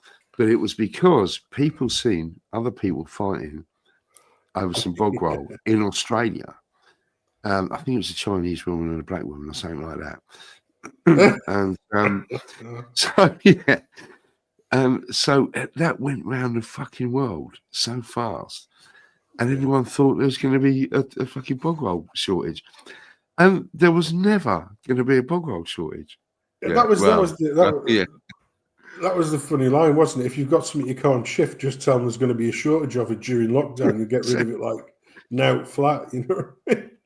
It's just, you know, when you see them in Ilford there, with a chicken shop. You have to remember, like we're being reminded by someone from the who was he from? Hazelmere Council, I can't remember. But we have to remember that these people, or was it Bob Villan? I can't remember. But we have to remember that these people rebuilt the country after World War II. Yeah, even though they weren't here, but they managed to somehow rebuild it after World War II. They built Stonehenge. They're the as people well. that did it, and they built a chicken shop as well. So that's amazing. But the contrast was because there were scenes of things like that, and there were similar scenes for a different slant. I think it was like, you know, opening up the store for the latest Nike Air Jordans or some shit like that. Yeah, on Black Friday and stuff like that. Yeah, and what they did was they replayed side by side the video of people waiting in line to receive, people who basically lost everything or had been displaced completely, waiting in line to, you know, get their whatever from the disaster agency in Fukushima in Japan. And everybody's like, so, you know, it could be a mile long and everybody's just waiting in line, not saying a thing. And then alongside it, you had the, you know, the Black Friday shenanigans. And and it was just like, well, you know, that's what we used to be. We used to be a high trust society where queuing, it wasn't an issue because everybody did it. And now, I mean, I was down in London August of last year from a Troubles, but it was to see a concert that was really great. And literally, the Tube, it's a war zone. I mean, not only are you in fear of your life, but you know the way that it's supposed to work. Tube trains around the world, you know, and I know it's a bit hard for certain societies to comprehend because they never had the concept of a tube train. But the idea is when the train pulls up into the station, you let people get off first, thus making room for other people. No. Now it's just like we're coming on, and unlucky if you get trapped in there with us, sort of thing. Because like I say, I'm a bit old and decrepit now, and I'm not as useful as what I used to be. But I was stood at the door waiting to come open, and there's a boatload of, shall we say, melanin enriched types waiting to come in. And because I am a big fat bastard, they were going to come, I just walked straight through the fuckers. I just didn't give a shit. I just walked straight through them because they weren't gonna wait, which is what you're supposed to do. You know, you still got that stupid voice. Mind the gip. You know, what's a gip? Mind the gip. And I just like, because I'm a fat bastard, there was none of them going to be pushing me out of the way. I just walked straight through the fuckers, and they chupsed me. Have you heard of that term before? Chupsed. It's what when they go like they suck the teeth. Yeah. You can suck your fucking teeth until your teeth. Yeah, if they do that to you, do it straight back at them. Yeah. Whoever does that to you, do it straight back at them because that's a big fuck you. Yeah, exactly. It is. So I just didn't give a shit. I was like, yeah, okay. But this is how it's supposed to work. Take a lesson. You know, this tube train that you would normally call white man's magic. This is how it's supposed to work. You know. Oh, it's magic. The other thing I'm starting to realize is our younger generation might not last because they've been so well indoctrinated that the world has to do everything different to make them feel safe. I was coming home from work the other morning and there was a guy cycling along the pavement and I was turning left in the street. This fucking plonker just went straight off the curb and onto the road, and I knew he was going to do it, so it was never going to hit him. But it did turn in and give my horn a really large blast, and he ended up on the floor, without having touched my car. And he jumped up and he was like, "What the fuck are you doing? You're supposed to wait for me." And I'm like, "No, dude, you're on the pavement. That makes you a pedestrian. Go back to your Green Cross code and learn to stop, look, and listen, or cycle on the road." And by the way, this was a white person. It wasn't a foreigner. But he had just thought that the world had to organize itself in order that he was safe and didn't need to take any looking left or right or any responsibility for his own actions. And You sure it wasn't a scammer? You know, when you get quite a lot of that these days. You know, people jumping in front of cars. oh no, he was on his way to work on his bicycle, totally oblivious the fact that the road between two streets is for cars, and if you're on the pavement, you have to act like a pedestrian and stop, look, and listen. If he'd have been on the road, I would have had to stick. Would have to wait behind him until he cleared, obviously. But because he was on the pavement, it didn't. It was his duty to stop. But no, they think that their idea seems to be that the world's going to organize itself to make sure that they don't get hurt and they don't need to take any responsibility for themselves. I see that all the time to have to go into a shit city these days. People just walk out into the road, and I think they've probably got AirPods in or on their phone, or just completely unaware of traffic and how it works.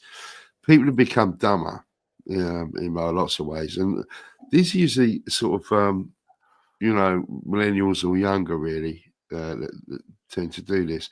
You don't see older people running out in front of a car or just walking across the road without looking. I don't know why people become so stupid on a very basic sort of common sense level. It's beyond me. Well, they've definitely got this sort of sense of entitlement, this elevated sense of entitlement. I think that's what's happened. And I don't know where this has come from. It's probably through education or whatever, but it's our education does so much work on safe schools and anti-bullying and making sure that nobody does anything that could ever possibly upset somebody, or there's no physical contact or anything. And they think that the outside world is like their classroom or their university college. And he was definitely on his way to work because the university's closed. I would say he was an office worker in his mid-20s and had no fucking perception of personal safety. Which I think a lot of people are not. They didn't spend any time doing physics at school without doing sort of other, media studies or art or gender studies and all that whole plethora of stuff. And they have no idea what a piece of metal, when it smashes against some flesh, they don't understand the consequences of that, which you'd learn in physics. But there you go. They just carry on walking out, completely oblivious to it all. It's just crazy.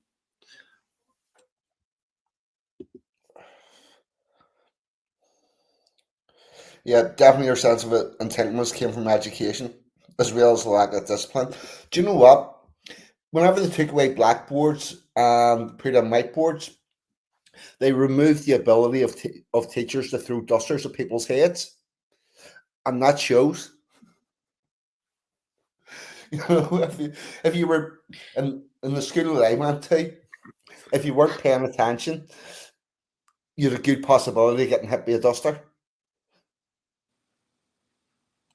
Yeah, that was a well-known. It weren't a bit of cloth, was it? It was like 6 inches of inch by inch wood with felt down two sides, wasn't it?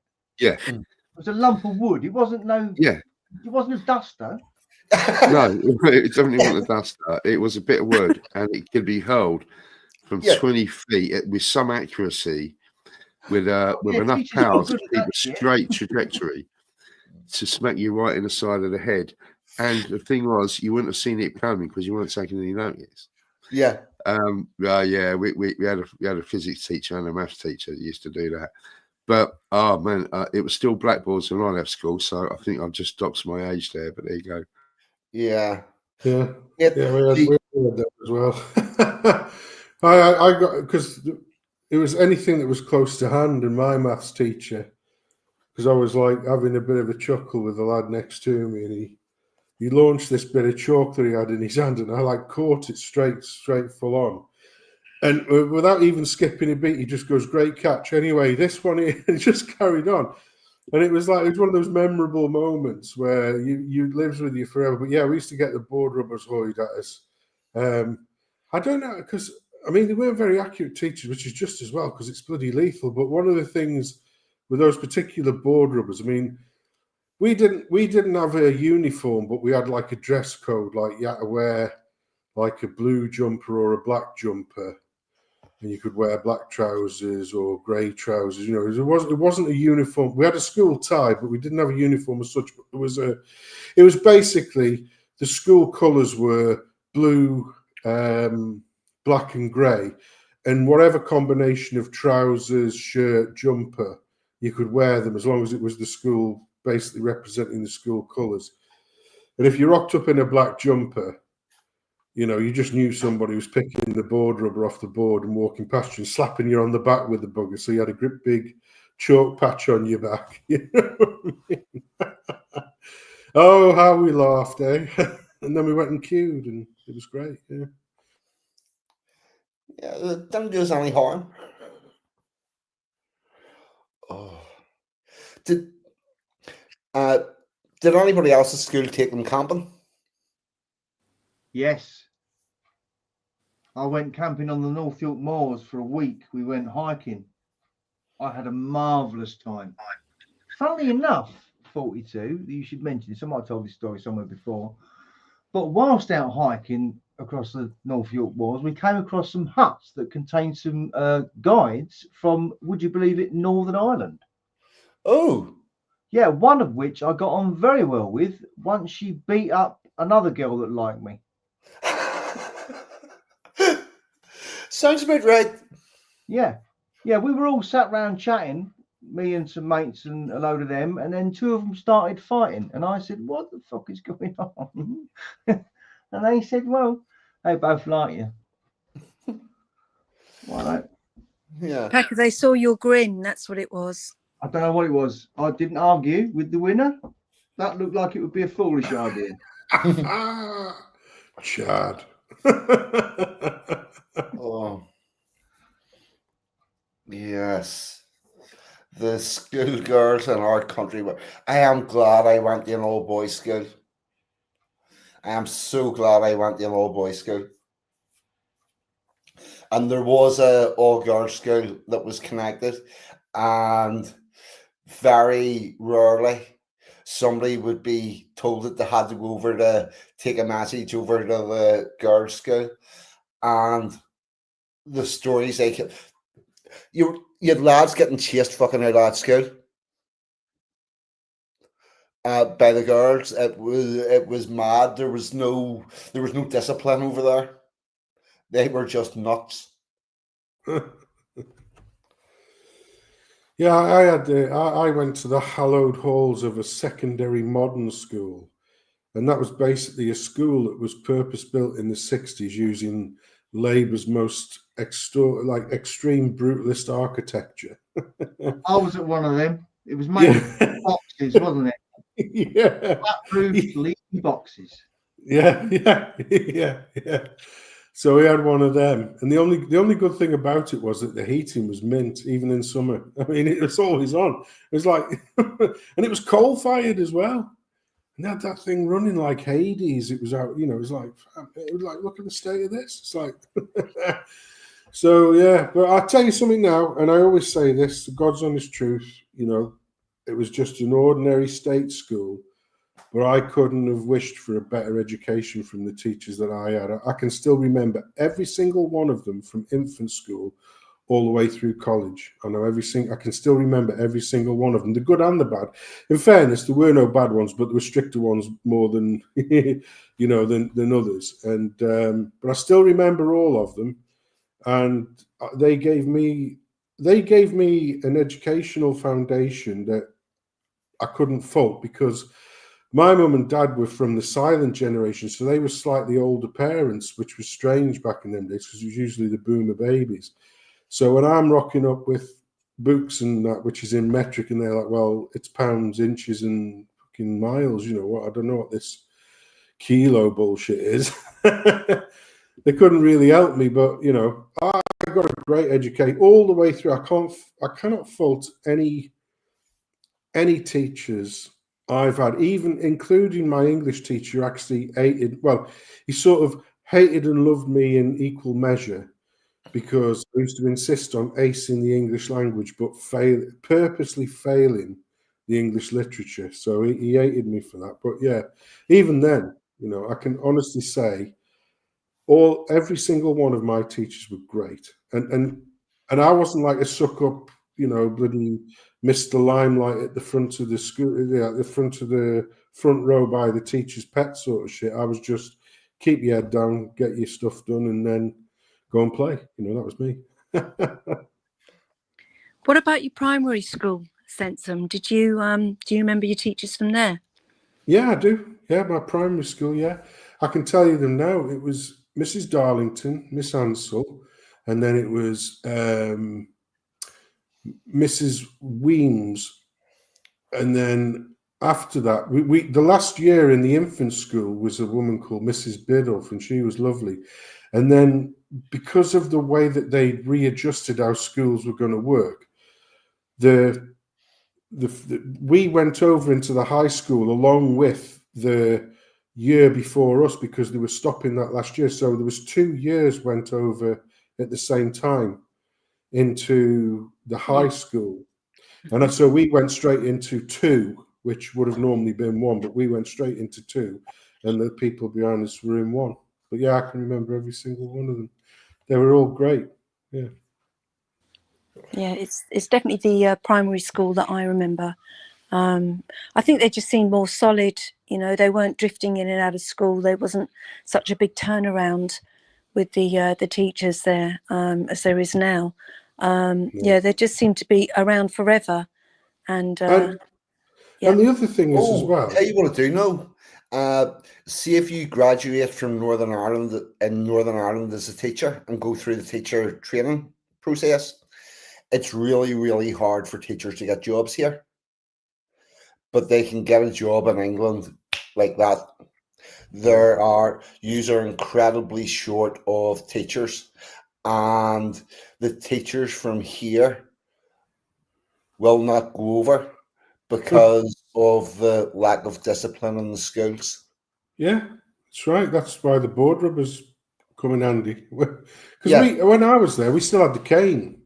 So if you stepped out of line, and I never had the cane, and like I say, I wasn't Mr. Goody Two Shoes, but I wasn't one of the. Well, in fairness, the lads who got the cane were a bit japers, and I knew 2 of them who got. I mean, their hand must have been like leather after they finished school. One went in to be Royal Marine Commando, and the other one went into the Paras. And when they both, because they were elite units, and when they both passed out, they went back to the school with their pictures, because they used to because it was such a rare thing back in those days for people to go through university and for people to go, do elite service. So they always used to like people to go back with a picture. And I remember there was 2 Nomarks, absolute wankers. They were in the year above me, which is where my 2 mates were from. Waste, like Nomarks, like literal fucking wastes of space, yeah. And so my 2 mates are going up the road in their full regalia, and they get stopped by these 2 Nomarks in the year. They were in the same year, yeah. So these people had done nothing with their lives; they're just like wankers. He goes, what are you doing? They went up there. Well, we're taking this stuff up. Like, I'm surprised. Oh, I'm surprised you're going back there. After the way that how many times you got the cane and that. And my mate just turned around and goes, yeah, and I deserved every single one of them, and then carried on. You know what I mean? So Yeah, I always remember that. It was a good story. Yeah, I never got. I nearly got. I thought I was going to get the cane once, but I never happened because of my English teacher. He grassed me up, bastard. But yeah, that's another story. They knocked corporal punishment on the head straight after I left school Yeah, yeah. in 1986. Yeah, the year I left, they went, "We don't need to." Here, I took Pakka, first. I'm not quite sure where it's at the minute, but I do know that after the corporal punishment came out of our schools, we had a lot of problems or in very working class areas with discipline in schools. And do you know what they did? They brought in ex paramilitaries to these are guys who've been in the paramilitaries, been in the UVF, served time, and their job in the school was to go and sit in the class with or like a teaching assistant and make sure that the boys from 14 and up, they would just walk in and go, "You get your nose back in that book. You're not going to do what I did. You're not coming out of here to spend a life in and out of jail. You're going to learn this shit and you have to. And I'm telling you to." It didn't happen where I live, but there's a lot of people that I work with who are my age now who got took in minibuses to school every morning by the local paramilitaries, where they had rounded up the people that would have been truants and went, "Get your ass back in that school." And obviously nobody argued with them. Well, But I think anyway. that's because they actually cared about them deep Yeah, down. it's 100%. Because they were characters themselves when they were young. Yeah. And they probably played about, mucked about, and they just needed someone to put them in order. And they became what they became, and so they passed that down to the younger generation. And I really do believe that they did care, whereas the teachers we have now, they're just in it for the money, they're just in it for the benefits. They couldn't care less about the children underneath them and how they're going at all. Do you know something, Dottie? I wish they were only in it for the money and all that crap, but a lot of them are in it to indoctrinate ideology. Yeah. You're quite right. I forgot about that. Yeah, that's because they're all the same. If they were just in it for the money, they'd have to prove themselves, wouldn't they? They'd have to be competent at what they do, but they're not. Nowadays you've got maths teachers, and the questions are like, if you're in Biafra and you've got like, whoa. Look, just roll that back a step there. You know what I mean? This is a quadratic equation. The school system has kids for 12 fucking years, right? The school system's got these kids for 12 fucking years. Yet withal, every year we produce round about, I think it's 35, possibly 40% of white working class boys leave school in England without a C or above in English and maths. I swear to God, see any school system that takes 12 years and can't adequately teach people to count and read and write, that system's fucked, not the people that's inside it. And yes, two of the things that England they are going to start to push, one is going to be English language medium schools, and the other thing's going to be a push to make sure that our boys do and girls, and by the way, I'm equally passionate about getting the girls educated as well, but currently the boys are behind the girls and they need to catch up, because we cannot have generation after generation coming out of school and going into the petty crime route or whatever. And believe you me, with what's going on in England at the minute and the way things are beginning to shake up, the routes for working class boys to prison is being vastly expanded, and we need them educated away from that. And what about the suicide rate? I mean, that's just phenomenal for young men. It's just shocking. 80% of all suicides are male. In England and Wales, England and Wales combined, we are talking approximately 12 men a day die to suicide. One of the largest factors is the absence of shelters for male victims of domestic abuse. Approximately one in four, a quarter of those, say 5 out of those 19 men, will have been involved in an abusive relationship where they had choices of staying for more abuse or leaving that relationship and becoming homeless because they're still paying for the previous relationship, or throwing up a rope. And we get all surprised that the option that a lot of them take is to throw up the rope. Now, I think that those men need better choices. And I also think that anybody leaving a relationship should be able to get means tested benefits for the period of separation, between separation and divorce, whereby that benefit makes their wages up to 80% of their full pay, because they're currently trying to live on about 10%. And that is a major driver for the suicides. Every suicide gets a post-mortem. A post-mortem comes in around about $7,000. I think that benefit would pay for itself in no time whatsoever. Tell you what, there's going to be absolutely no money for that over here. Oh yeah, there's no money for that. The money is only going in one direction. The housing is only going in one direction. All that kind of help that you're talking about, it's only going in one direction at the moment, and it's not going in our direction. It's not. Things might change soon. Don't know. Well, not soon, but maybe in 5 years. But you're absolutely right, Dottie. You're right, absolutely right with that. I know you can't see the chat, by the way, but CMDR Classified says, Dottie, you have such a nice voice, very calm and warming. Just sort of pass that on, as you can't see those.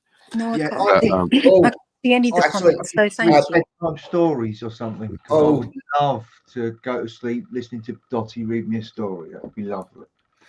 I love reading. I absolutely love reading, and I know nothing better than just to read to children as well. It's what I was given as a gift as a child, and I love to do that. So, yep, I'm happy to do it for anybody. And also, sorry, Paul, don't you think Dottie only sounds about 28, doesn't she? She sounds about 28. That's right. That's amazing. I'm a lot older than that. Oh well, we figured that you probably were, but no, you do have a very youthful, very nice voice. Thank you. It's a very pleasant voice. It's very pleasant. I like the old Cockney geezers around these places, isn't it?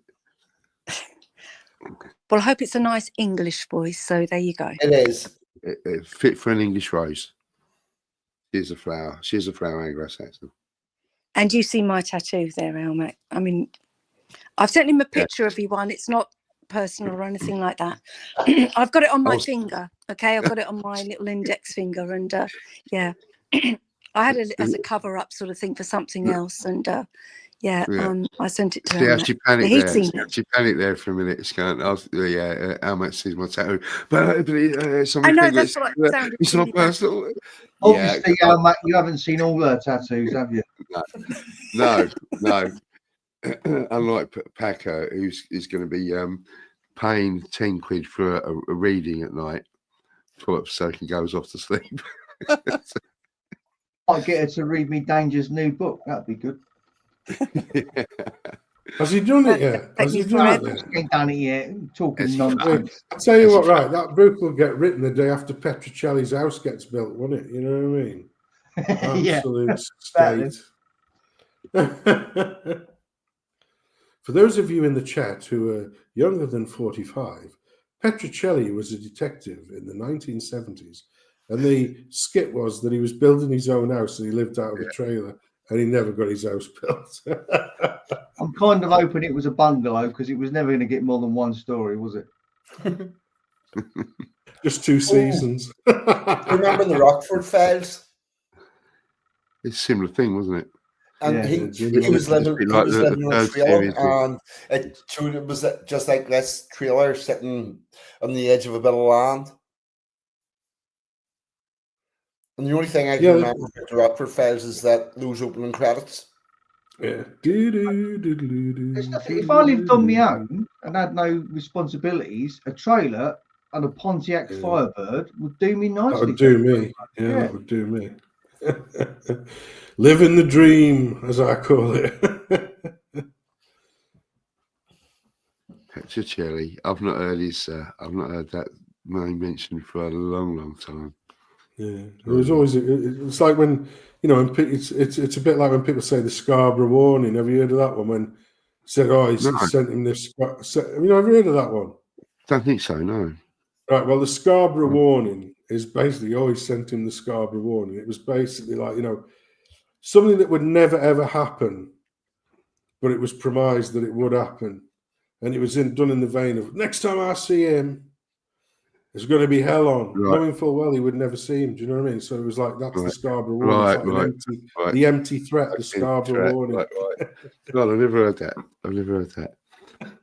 There you go. That's it. The diversity of English culture, right there, isn't it? You lads up in the Midlands. Am says that Dottie should read or narrate audiobooks. That's a great idea. So we'll start with Dangers, but don't hold out for that. You can spend a few years, sort of building up to it. Thank you, Ams. No, yeah, Ams, yes, yeah, absolutely. Danger, yeah, cracks me up.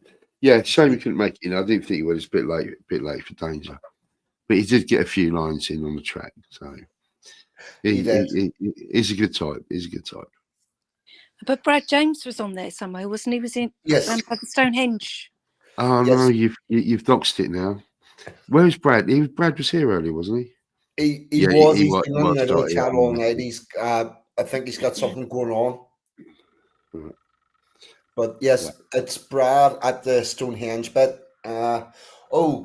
Yes, while we're mentioning Stonehenge, the reason why that thing is a really big circle and lines up with the sauces and whatnot, it's not for the people. You need to look at that and imagine your God looking at that from space. And this is something that they made big so that it's like, God, here we are, that we're your people, we're here, you can see us, and we're doing this. And that's why Stonehenge is the size it is. That's why Newgrange is the size it is. It's not big for the people, it's big so it can be seen from the gods can see it looking down. Yeah. I think that CMDR classified. I take it you're American, yeah? Canadian. Canadian. Okay. Yeah, I just see you mention the term RV.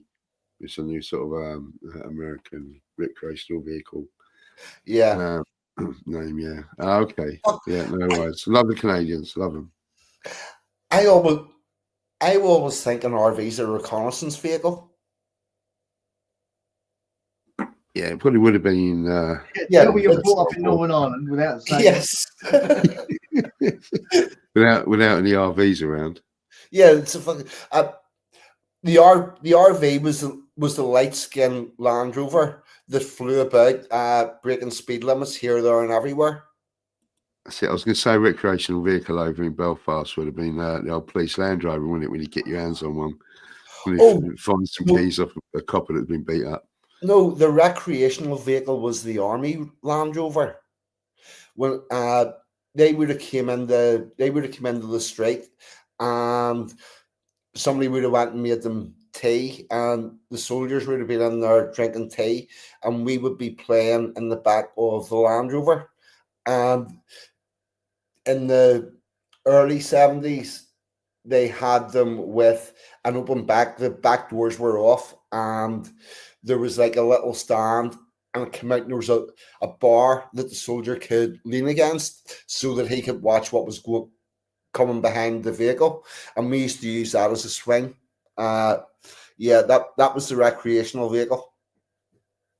And I remember going in and getting my little Action Man with its British Army uniform and its SLR and sitting them in the back of the Jeep.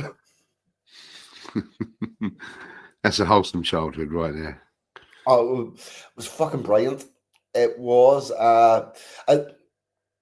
as much as the bad part of my childhood was the news every night, because it was an hour of there was an explosion in this place, there was an explosion in that place, there was a person shot here, there was a person shot there, there was a riot here, this road's closed, and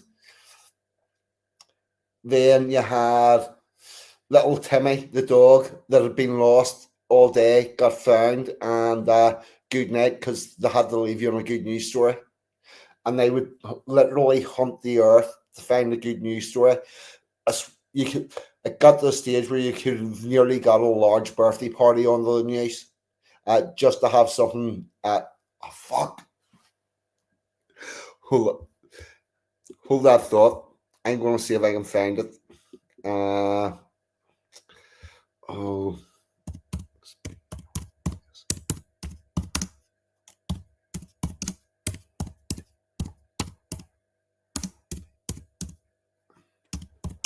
I do love the sound of a man typing. School. I'm trying to find it. No, I can't. But one of those good news stories was went over to North Belfast, and they had a school that was doing their like Christmas play or whatnot, and they had a song that they created, and it was you know that song, All Things of Everything Remind Me of You? All things of everything. All kinds of everything. All kinds. Oh, yeah. That was the song. And these are primary school kids, and the words were explosions and petrol bombs, things of the night, Fenians and Protestants join in the fight, UVF, IRA, British Army too, all things of everything remind me of you. And that was the good news story. Yay. It's weird as fuck whenever you think about it. It is a bit. Yeah, it's cool. Nice to see getting on with those Fenians, though. Yeah, no, we still don't. Despite what Tommy Robinson might be trying to tell you, there has not been an outbreak. Yeah. Oh, yes. He was promoting some grand sort of cultural unification in the Northern Ireland region, wasn't he? Here's where his problem is. See the people that's running about trying to organise this cross-community protesting, and they're all friendly with the people down south. They're having me protests here and there. They're not getting anywhere. There's never been an actual mixed protest. And the people who live about here, we class the people that's doing this as coleslaw. They're 90% fucking cabbage.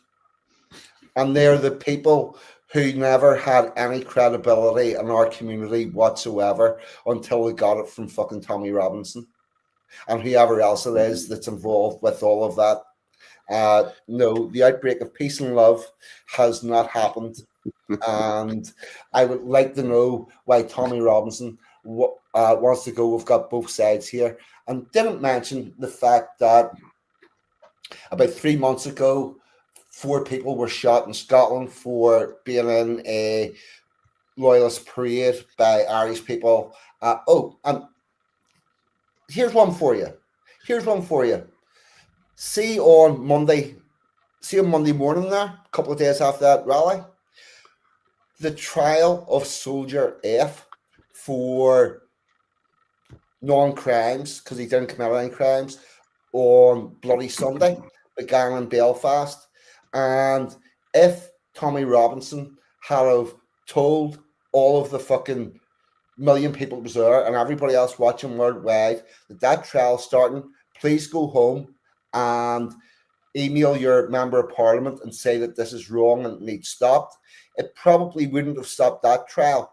But the decision on Friday, yesterday, to arrest 2 members of the Special Air Service for supposed crimes in Afghanistan might not have happened. He had a chance to do something there.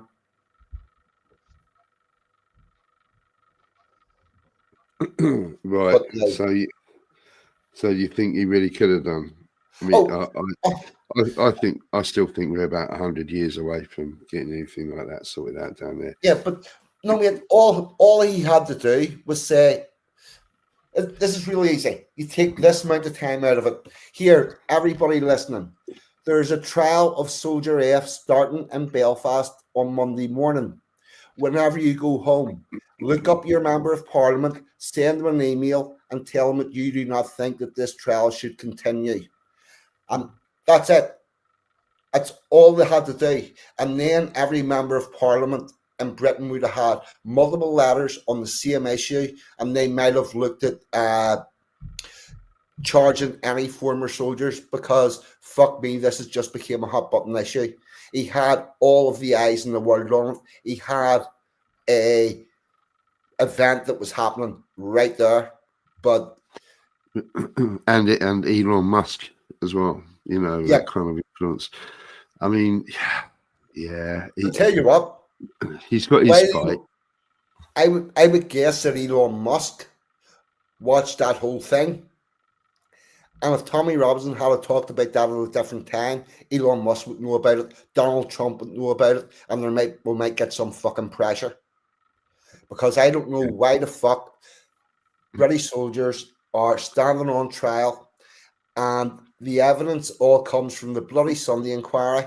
And when Martin McGuinness, the head of the IRA in Londonderry on that day, whenever he turned up at the inquiry, he stated, quote, "As a Republican, I will not divulge any of the activities of the Provisional Irish Republican Army on that day," and that was allowed to stand.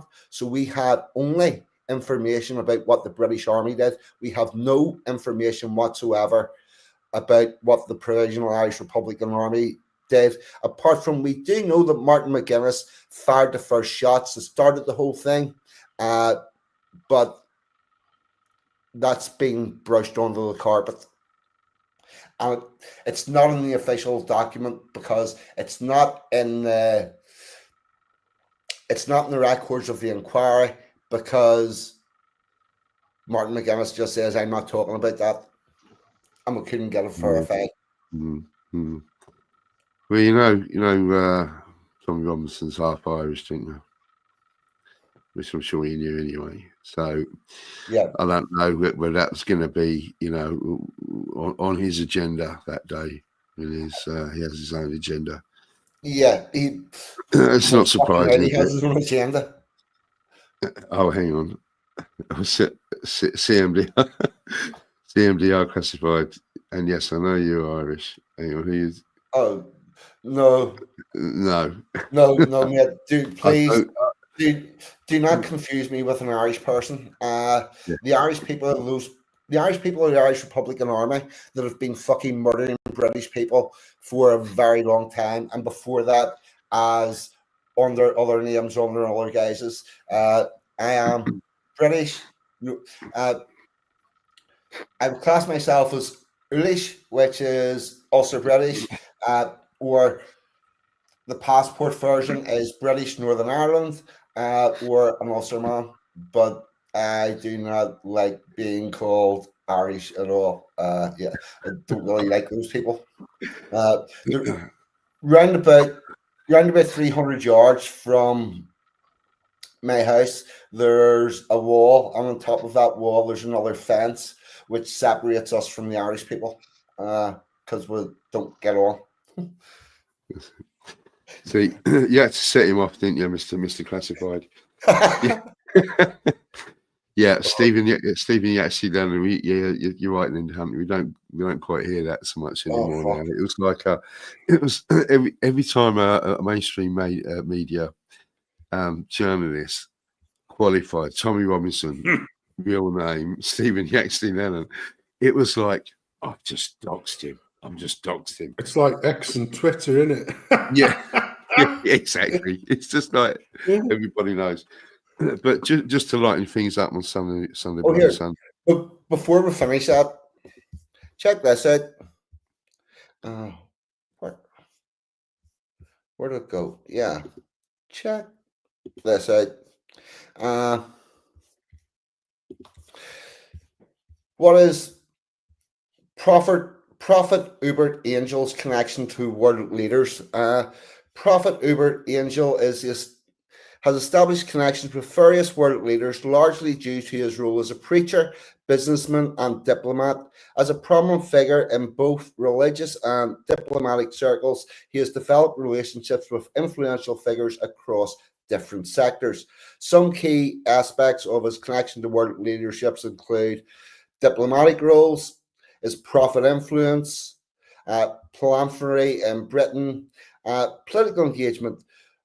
Hubert Angel has made appearances and maintained relationships with leaders from countries like Nigeria, South Africa, the United Kingdom, the United States, and his diplomatic work has involved meetings with senior officials and business tycoons, facilitating discussions about investment and opportunities in Africa.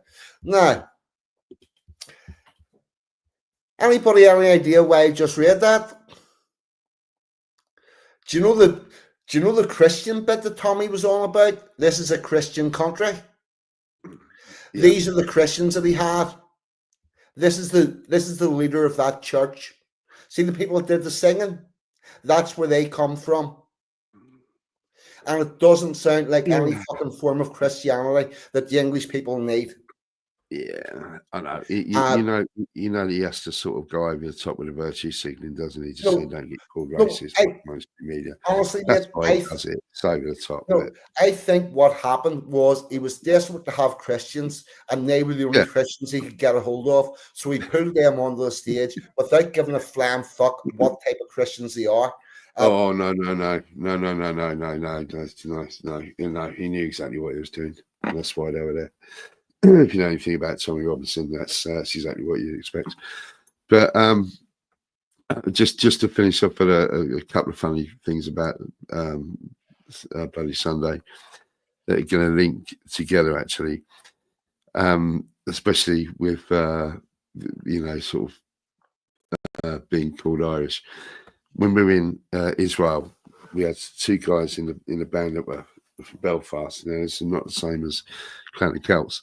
So you had Storm and Norman from Belfast, and you had Scotty, sort of band leader from Belfast. We were hanging around the bar area, and the keyboard player kept saying to this waitress bringing beers over to us, I said, look, when you give beer to Norman, say, here's your beer, you thick paddy.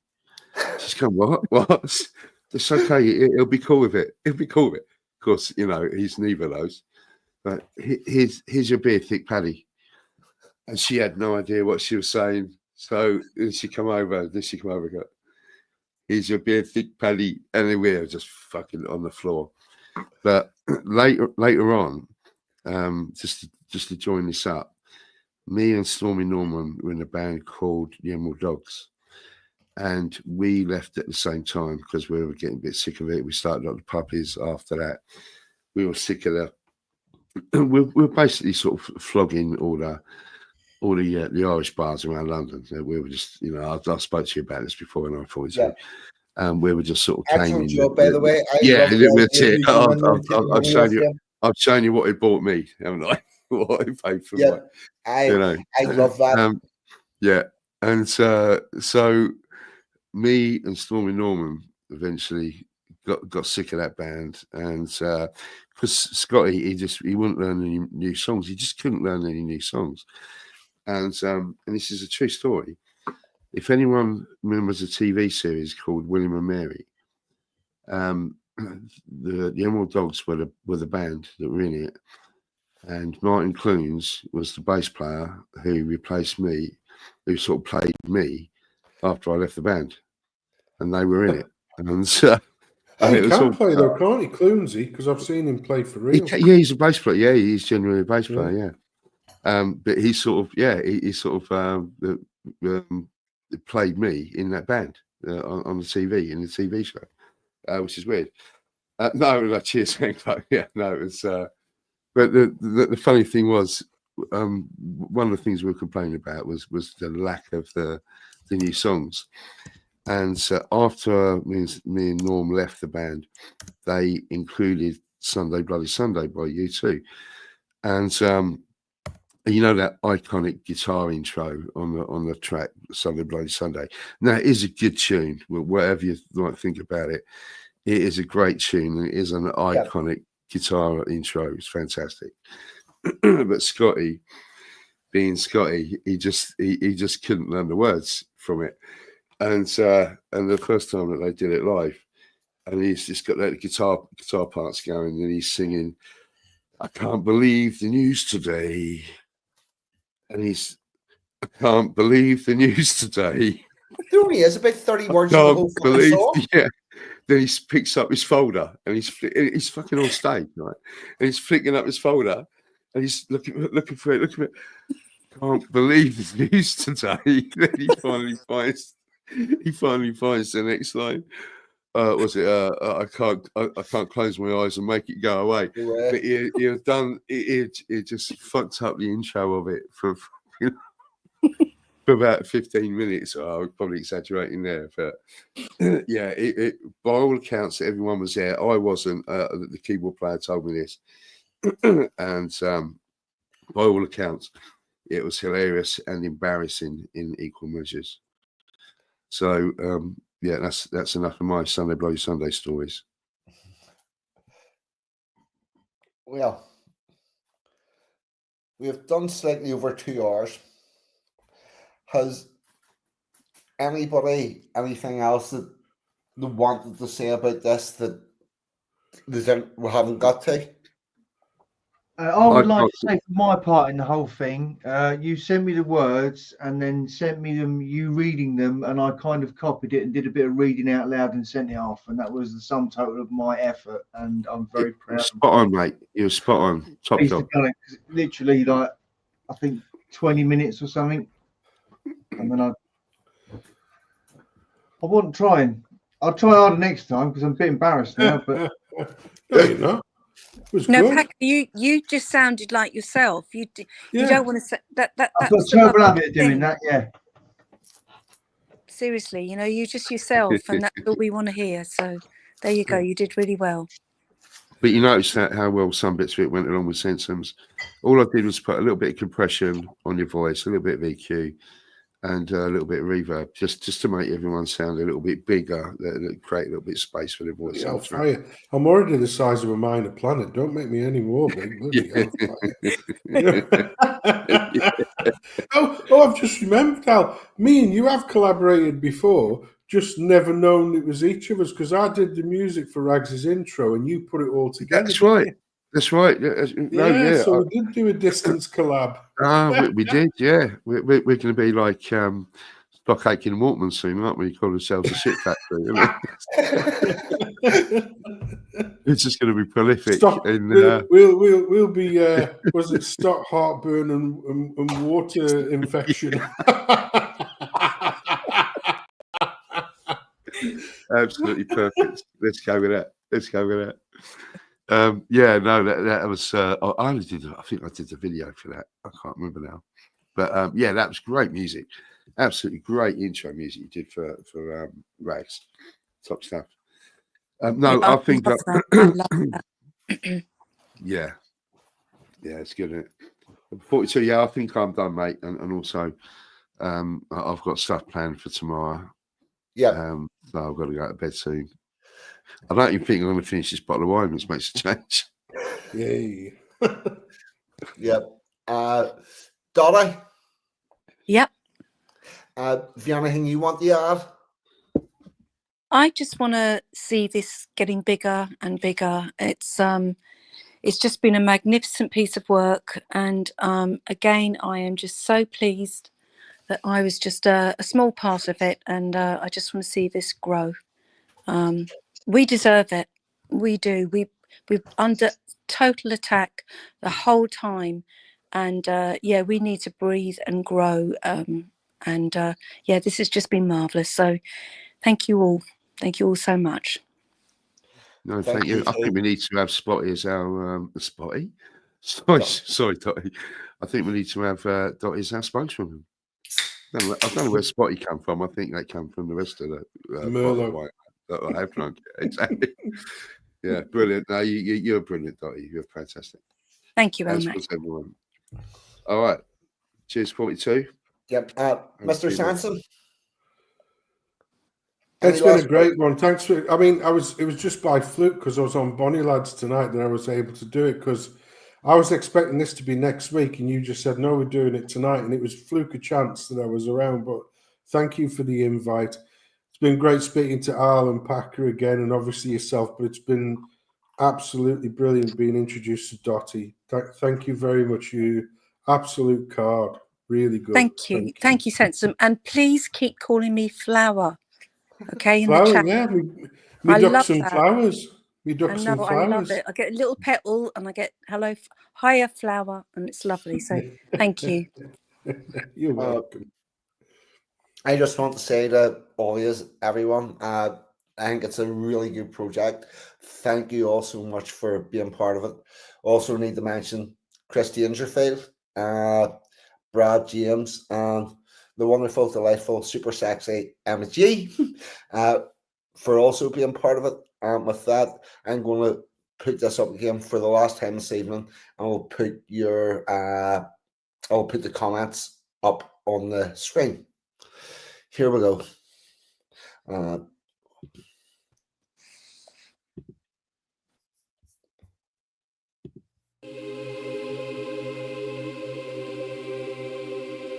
Who are ye, in rags and rotten shoes, all dirty and bearded, blocking up the way? We Beyond are English, English. We come from the edge of Europe. beyond which lies only water, Ice and death. This is the place we made our home. Raised our cattle, planted the crops, evoked their gods from circles formed of stone, so those gods could witness us atone. When Roman forces did invade, we fought as lions, refused to yield, and those we left out in the field, of the English, they were the seed. Who adversity did propagate, an indomitable people who we would fight, toil and mock in equal measure, and find humour in our adversity, because that is our way.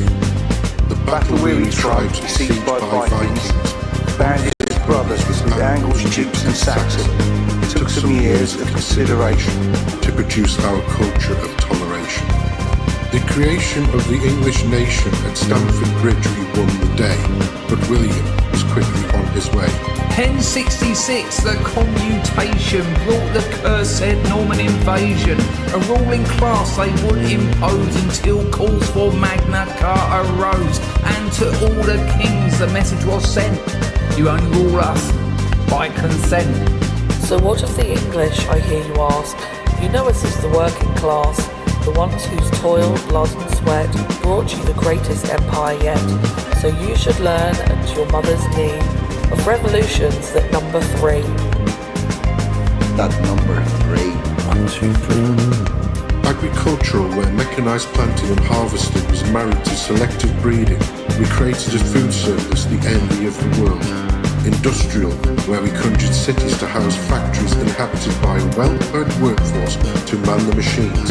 This coupled to the ingenuity of English engineers who never found a problem without a solution. The third, the glorious one, that brought about civil and religious liberty, one rule for all, and the radical notion that a man should profit from his labours. But we are not greedy. We exported our language, our law, our sense of fair play. In our safe shipping lanes trade flows through never-ending day.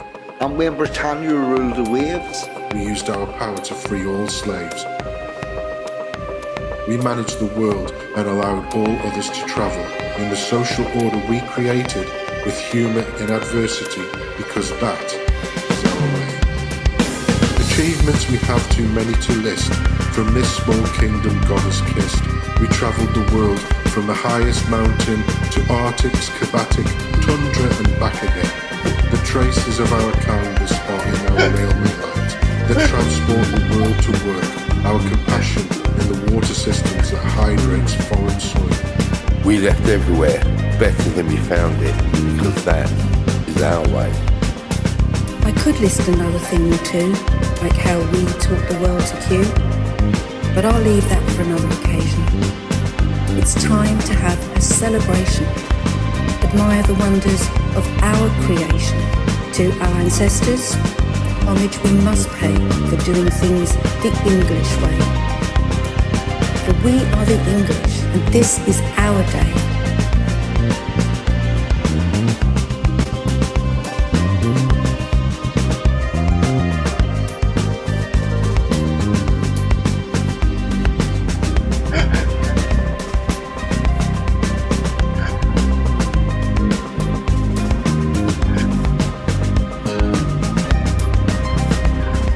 Who are ye, in rags and rotten shoes, all dirty and bearded, blocking up the way?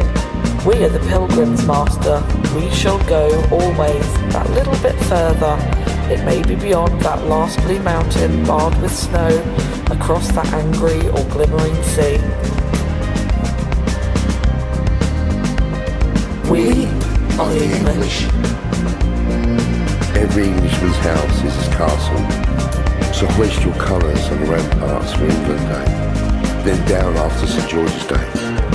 We are English, and we'll be patriotic in an organised way.